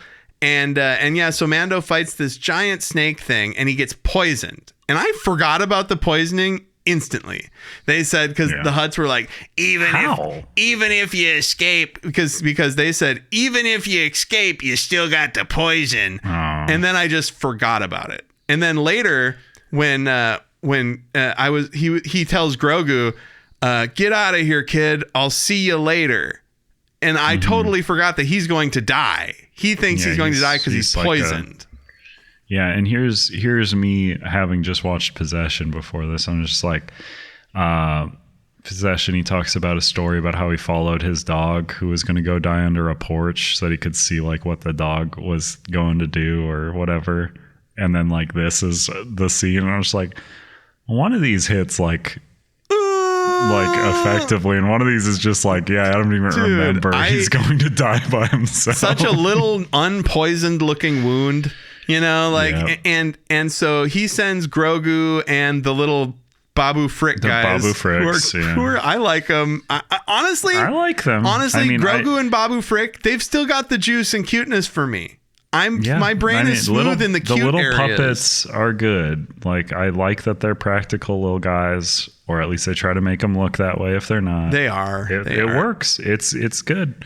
When when Mandalorian says like a thing to Grogu and then it just cuts to him and he's just staring like a moron at him and he's little in the frame and you're just like, yeah, that works. That's a good joke. It's always a good joke when he keeps shooting the missiles. I like it. I just don't like it. And that's the other thing. That's the other thing that you would enjoy about the show is all of like, there's so many great practical fucking droids. Like they make it a point to like, and in Book of Boba Fett particularly as well, there's like practical droids that look really fucking cool and like, but so I mean the movie gets bad when it's heavy CGI stuff. Like that's the stuff that like I'm just for like, real. He's just fighting nothing. This is a universe. Goo. Like, this is a universe where you can have a totally ripped worm man like rolling around with axes. But no, that's what I'm saying. Like they do that. But then the same movie, one of the characters' hands can't move at all because he's a puppet with tiny little fingers.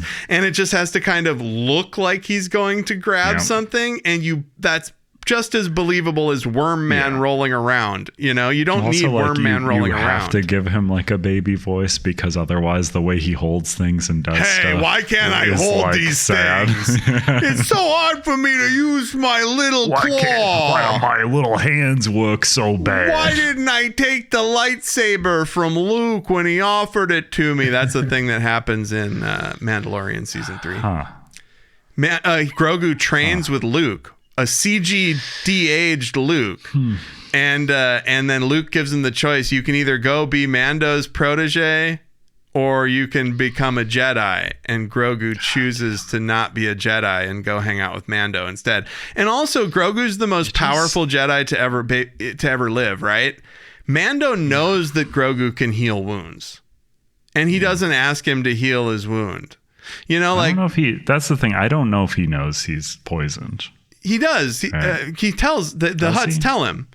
They say even if you, like that weird thing. They say even if you kill the worm, you still got the poison in you, Mando. You're dead no matter what. The Hutts also say a bunch of weird shit because they're just like, hey, we're gonna let you go because we've seen your face, and that's like the worst thing for you guys. No, they don't say they're gonna let him go after they saw his face.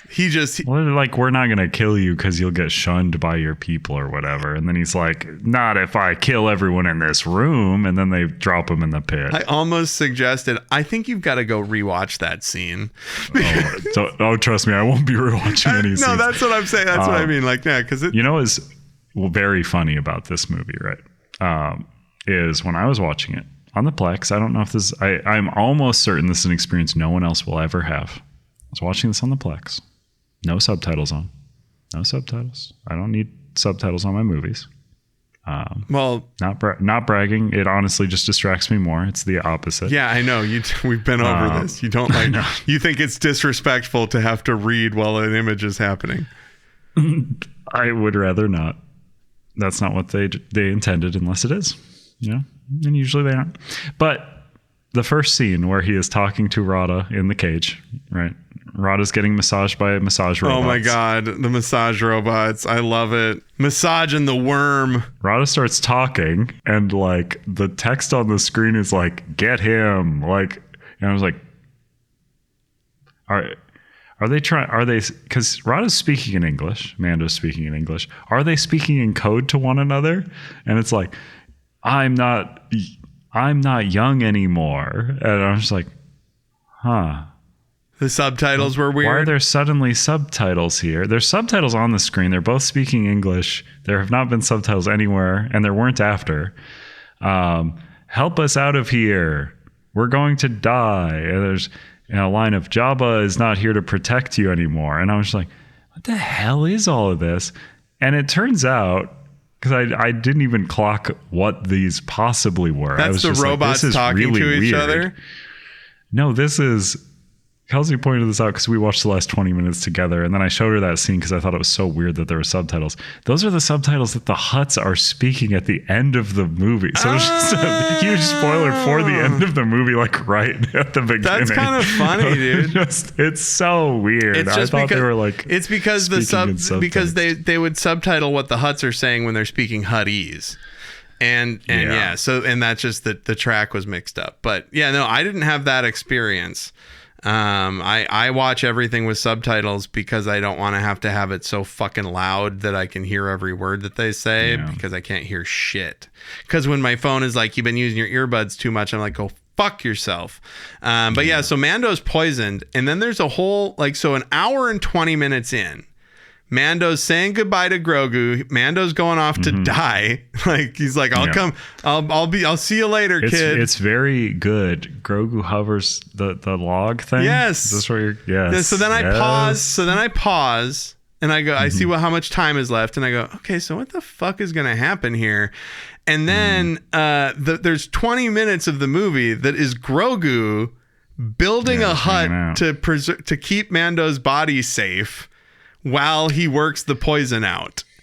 Yeah, Grogu hovers him into a log to hide him from Imperials or whatever. Yeah. Or he hovers him into a log that is like exactly the width of the Mandalorian's body. Yep, but then he can't quite fit his head. Yeah, he bonks him. It's not Very a log. Good joke. It's not a log. It's a mud hut that Grogu made out of mud. It's a mud igloo that they show him carefully crafting. Like they get puppet hands in the mud, and they've got his little puppet hands doing mud stuff. It's fucking crazy. Like if I was in a movie theater watching that movie, I would look around at that point and be like, I think I like this. Like, what the fuck are we watching? That's a puppet hand in a $200 million movie. Just like there's a puppeteer just smearing mud.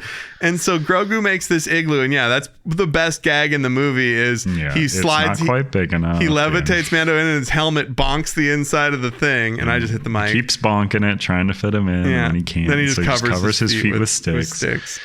Grogu starts stealing fish from like a swamp creature. Oh, that's right. I totally forgot about the swamp guy. And then the swamp guy's like, hey, you've been stealing my fish the last few days. Grogu has a whole adventure. And this is an episode of the show. I know. Like, it's like, I'm sorry, gang. It's very tellable. Fuck you guys. Like, you didn't trick anybody. He goes, your friend's sick. Make him eat this thing. This will make him better, maybe. Or it'll just make him comfortable while he dies. Yeah. Good luck to you, little guy. And then he goes and Kelsey thought this would also be funny as the thing is like that. He got like fooled by the swamp creature, that he paid a bunch of money for the poison thing, and then the guy was just screwing him over, and then Mando just happens to live. He killed himself in the robot later because he was just trying to make up for it for getting. That's funny. But no, he feeds the disc to a Mandalorian, And then it doesn't appear to work, and he goes and nestles himself in his arm. Yeah. Wakes up alone the next day. I knew that. I knew he was going to wake up alone. Clay thing, and I said, not only would I can't imagine the terror I would feel waking up in a space that is exactly 1 inch above my face, like. Just a tube that I have woken into. How did he get out of there? He just shuffled out. Just shuffle down. Did he just have a push little yourself. jet propulsor on the tip of his head? Push his hands. Just pull himself out. He can't move his hands. He could pull himself out. It's exactly the width of his body. He could pull himself out. And you wake up and you got little baby Grogu under your arm. Nothing could be wrong with that. And he scooted out without waking him up. Well, Grogu sleeps hard. That's been a problem in the show. He sleeps through his alarm all the time. Oh man, that kid. So then little kid. Grogu and the Mandalorian are reunited, and they can either leave or they can go fuck up the Hutts and save Rada. And because for some reason Rada was not killed, because they're just going to torture him. Rada and we would have killed him painlessly. Why would we believe that? Since you didn't, why would we believe what they said? We're going to torture him for 1,000 years. And I'm just like, why does Mandalorian's decision affect what you do to this guy? Yeah, why? You were always going to torture this guy. We just want to make you feel bad. Yeah. We just want to make you feel bad. Guess what, Mando? We're going to punch a bunch of puppies because you didn't do something. And then he goes back. They free Rada. Rada, again, I need to address, he is a ripped worm. He is... Another thing, and Kelsey was just like, is he on some sort of steroids? Because he just got big. And I agree, he wouldn't have muscles there. Like, that's just not how that type of creature would have muscles.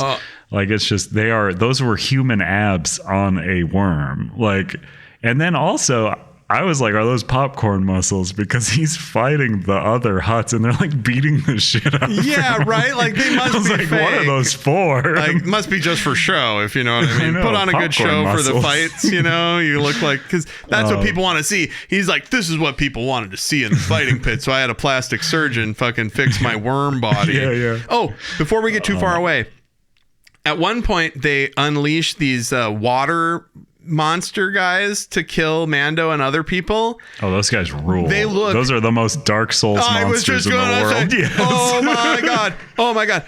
First off, they roll at you and first they unfurl. Brittany said all of these fights are Dark Souls fights. Like in the second half of the movie, the first half is like regular Western combat shooty stuff. But then once he's fighting those guys in the pit, and then the big worm, even the big worm is like a Dark Souls fight. And then when the little worm guys are chasing after them later, and the worm guys that I'm talking about, the watermen, they literally look like the dude from Elden Ring. That's like, I know, the snake guy. Yeah. Like, here's the other thing too. This movie is a video game. Like, I think it would be a better video game than a movie. Like, every time I was recounting anything that happened in it, I was substituting out Mandalorian for, and then you do this. Yeah. Or like, and then the guy does that. And it's like, intentional. Yeah, it's like, you would just play this as a video game. It would be cool. Like, it would be rad to go and shoot some stuff. And it's kind of just boring to watch. It's like watching someone play a video game. Or let's say it's a TV show where the episodes are 32 minutes long and 10 minutes of that is the action. You know, like that's why the Mandalorian show was good, because they wouldn't be 45-minute episodes. Half the time you'd flip up a Mandalorian to be 32 minutes. And then but half of that is him and Bill Burr fucking blowing up a bunch of Imperial soldiers. Hey, I'm like some kind of Imperial I'm like some kind of mercenary guy. Went to Riyadh. Went to Riyadh. And I think hey, they didn't kill me. Hey, they didn't cut my head off. That means they're good. I don't think they've ever really had to contend with what a Hutt looks like when it's moving. Oh my god, they painted themselves into a corner. You're like, just have him move like a snake or a slug does. Like he just humps the ground. It's awful. He's like, all of the Hutts moving around, like they really fucked up the idea of the Hutts once they made them move around at all. So, last few notes from me. Joke where Grogu keeps shooting missiles is good, but every good joke has to have a stupid little stinger line, such as, I don't think he knows what he's doing. Thanks, man. That really adds to the scene. Everyone has to have a bad little one-liner. I like this kid. You know they're shooting at you too. When they bring the ex-Imperial guy in, he says, I demand an attorney be present if I am to be questioned. Oh, dude, is that a thing that they got in this one? The dialogue is very bad. They got attorneys? The dialogue is very bad. This universe that just had a huge revolution and is seeking a new government, they have Miranda rights? Like... yeah, dude. So I said they have regular Earth laws and stuff. Why didn't Mando read the guy his Mirando rights? Oh, his Mandorandinian. His Mandorandamian. And then I said they should have called this movie The Mandasnorian because it is boring. And then they also could have called it The Mandaborian because it made me want to go to sleep. There you go. I mean, I like how you flip those two. That's very comedy writerly of you, Andrew. I was going to make a stand-up corner out of it, but, but you thought 2 hours into the podcast isn't a good time? Yes, yeah, probably not. I'll also cut out all the times in the first part of the podcast where I try to move us along to the fucking next thing. Yeah. But no, so I thought that it was, as somebody who liked the first 2 seasons of the show, I thought it was fun, adventure-y stuff. Like, I'm not looking for it to be Scorsese, even though I guess it was in some degree. Scorsese. I love him in it. I can't fucking... he's definitely... I will defend to the death Scorsese saying that like Marvel movies aren't cinema, because he's just right. Yeah, no, because he's not saying they're bad. And nobody said he's they just were. Saying they're not except bad. the dorks that are boner heard about it. I just think it's insane that Jeremy Allen White just talks like a guy and he's in a fucking jacked worm body. They never should have had the Hutts move around. Hutts, the reason it's because Jabba was so rich and powerful that he didn't have to move.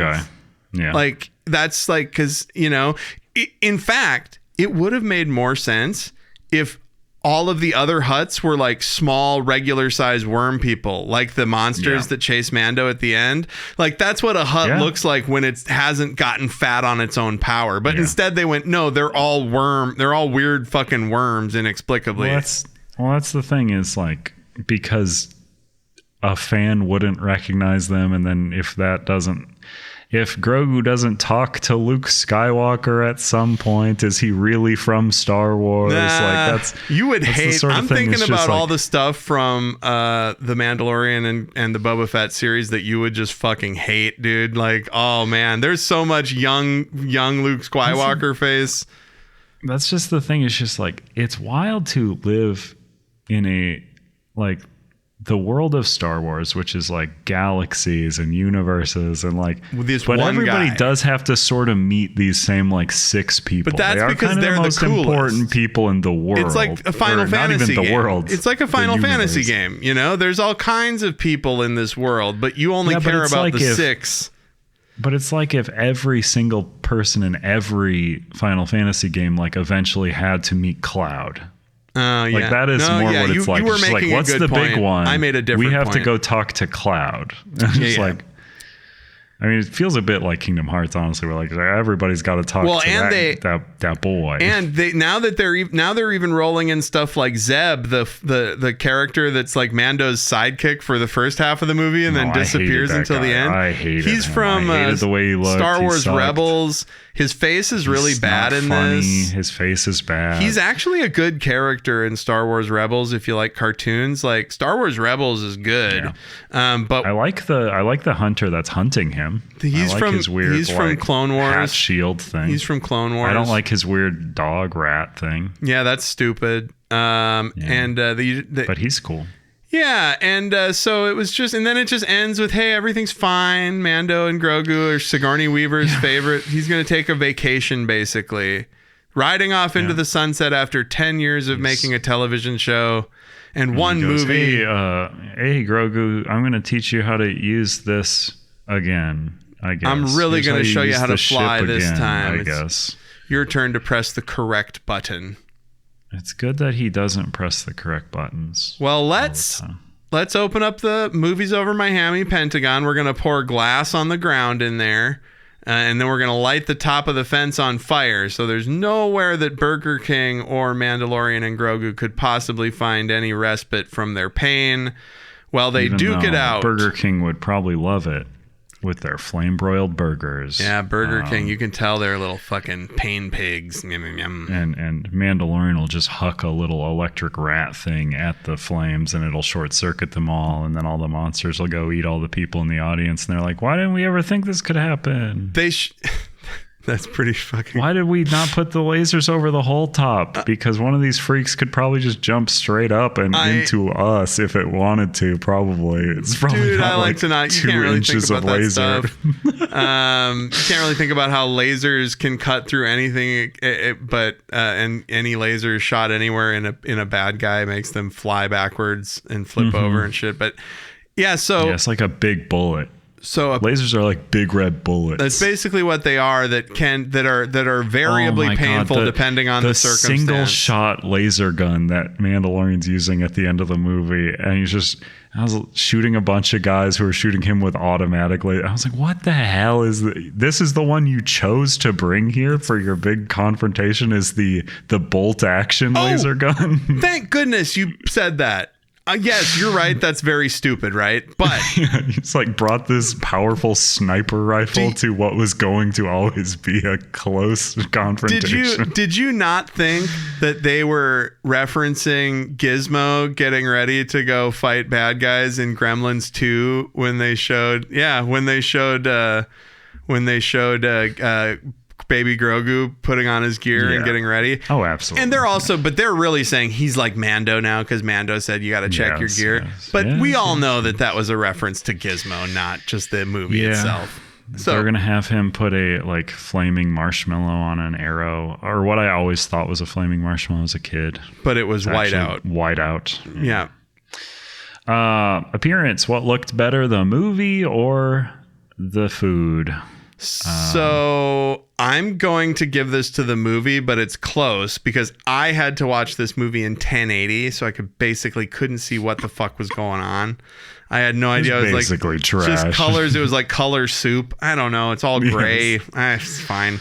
It might as well be 10p. Might as well be listening to one of these narrative podcasts that Andrew's always gassing on about.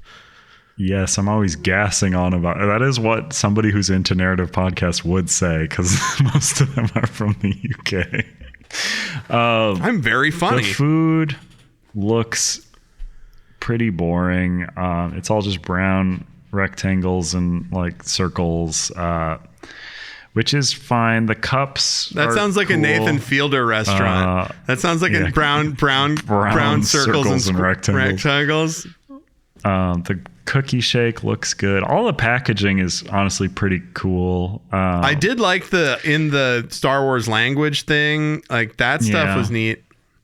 But like it is a good looking movie. I like when they used stop motion, or at least tried to make it look like they were using stop motion for some of the stuff. I like the puppet. Like that stuff's all good looking. So I'll have to give it to the movie on that. Begrudgingly, Andrew has to hand it to the Mandalorian and Grogu. Ingredients, food, stuff versus cast and crew. So I have to give this to the Mandalorian, but only because I like Pedro. I like Jeremy Allen White, even though it's just his. I think he's quite bad in he's this. Really, but he's an ingredient. Him much to do. Like it makes no sense. But he's an ingredient. That's I know. Scorsese's an ingredient, which is what I'm saying. Kind of a bummer. You can't say that the ingredients of the Whopper are. I thought those potato tot things can burn in fucking hell because I don't want to eat them again. So, there's no reason that they should be on every themed menu. This is a great way for us to have this conversation because I honestly like how we sort of refine what these things mean as we talk about them. To me, ingredients is if you had no context for what the product ended up being, but you saw this list of ingredients. That's a great way to that's how I think about it. So that's why Jeremy Allen White, Yes. Pedro Pascal, Sigourney Weaver, Martin Scorsese. Coming out of his directed by Jon Favreau. Is that a positive? Martin Scorsese, who hasn't acted since his wife died. You know, who hasn't acted since The Studio. Oh no, I'm thinking of Martin Short. No, I'm thinking of. You're thinking of Rick Moranis. Yes, yeah. Very different guy. I always get Martin Scorsese and Rick Moranis confused.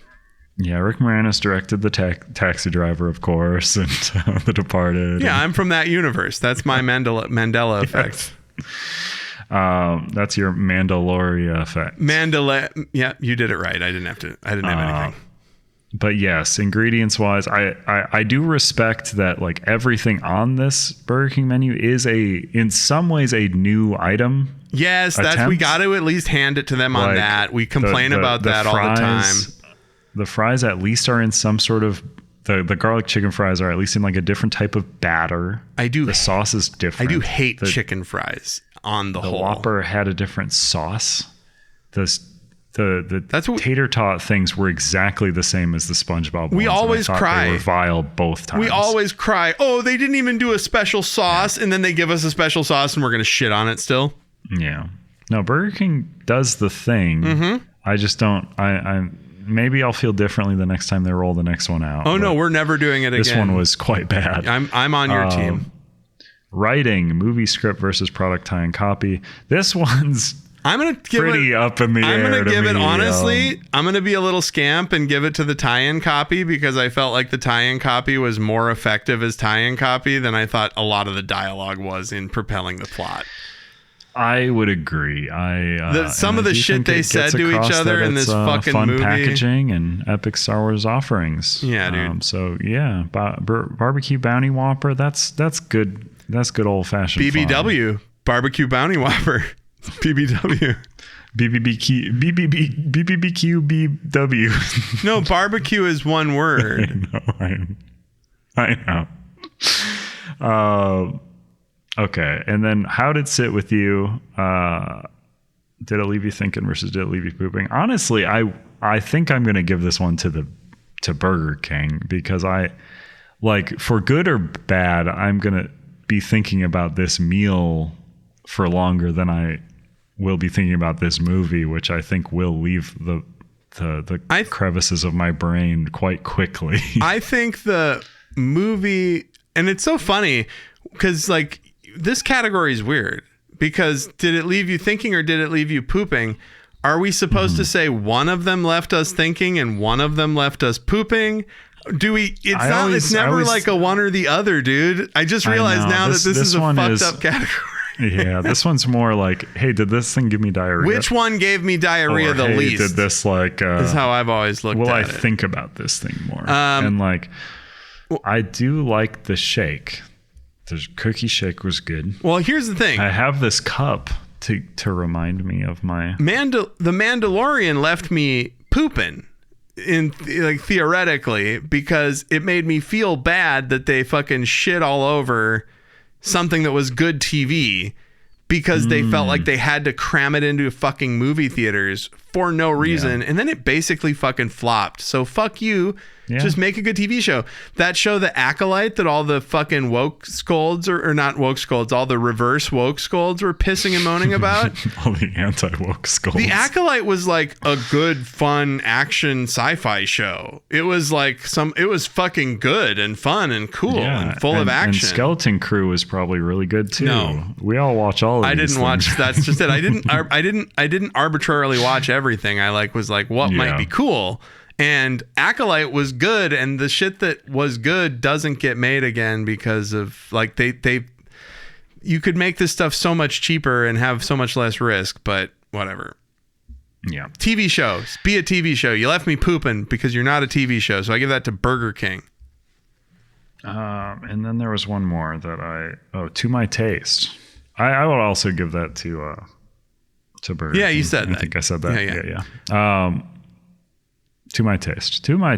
I'm going to say to my taste, I'm going to give it to The Mandalorian because... I'm going to give it to the food. I like stop motion space action. Yeah. I like I like a big snake. I like a big CG snake. And honestly, as much as I eat Burger King, that's only because it's pretty cheap. Like Burger King isn't always to my taste. So I'm just going to give it to the movie and say, hey, that's a legacy vote though. That's because I like the TV show. Let's be honest. I give it to the food. I on paper like all the things from the movie, but for whatever reason doesn't connect for me and doesn't really work in a way that it's like you said, I think that's worse. It's like if you're gonna go watch the Seinfeld movie and it's very clearly 5 episodes of Seinfeld with no commercial breaks, and it's written like currently, so it's just like everybody's just in a weird place where you're just like, oh, this isn't really what it was. Although I think the Mandalorian movie is a better version of The Thing than the show ended up being, from what I can tell. I don't know. The first 2 seasons of the show at the end, the 3rd season of the show is fucking dog shit. But like the first 2 seasons of Mandalorian are like Firefly, that's like peak. Yeah, it's like very good. So what took it? I think it's opposite for both of us. Yeah, I think the score is exactly the same. I think it's 3 out of 5. Yeah, either movie way for you, 3 out of 5 food for me, and that's saying a lot because I don't ever want to eat at Burger King for one of these again. Granted, if there's one that's really compelling, if it's like a Twin Peaks comes back. There's a Twin Peaks revival without David Lynch. God, I forgot David Lynch was dead for a second. What a bummer. You can't. That would have to be a tie-in over at Bob's Big Boy. And with that, David Lynch is dead, everybody. Reminder, that's Movies Over My Hammy. That's Burger King and Mandalorian and Grogu. Andrew, where can people get a hold of us if they want to tell us something? Well, if you want to write Adam an email saying, like, why did you have to remind me that David Lynch is dead? You can do that at moviesovermyhammy@gmail.com.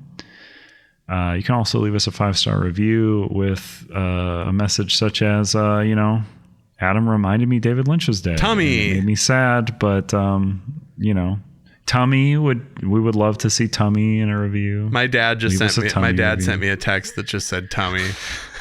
He listens to the show. Everyone I know personally who has my number, who has listened to the show, sends me the word Tummy.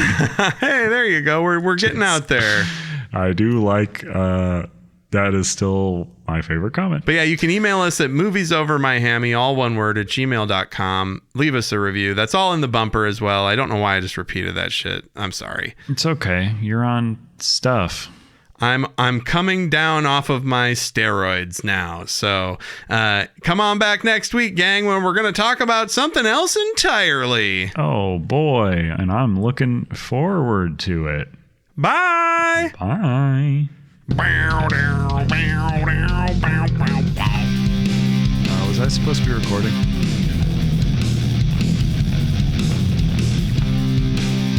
Thank you for listening to Movies Over My Hammy. If you know of a promotional item or have literally anything else of interest that we should know about at Movies Over My Hammy headquarters, you can email the podcast at moviesovermyhammy, all one word, at gmail.com. And please, for the love of Satan, like, subscribe, rate, review, tell everybody you know about this podcast. We're counting on you.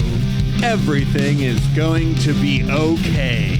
Not enough podcast about fast food. Not enough podcast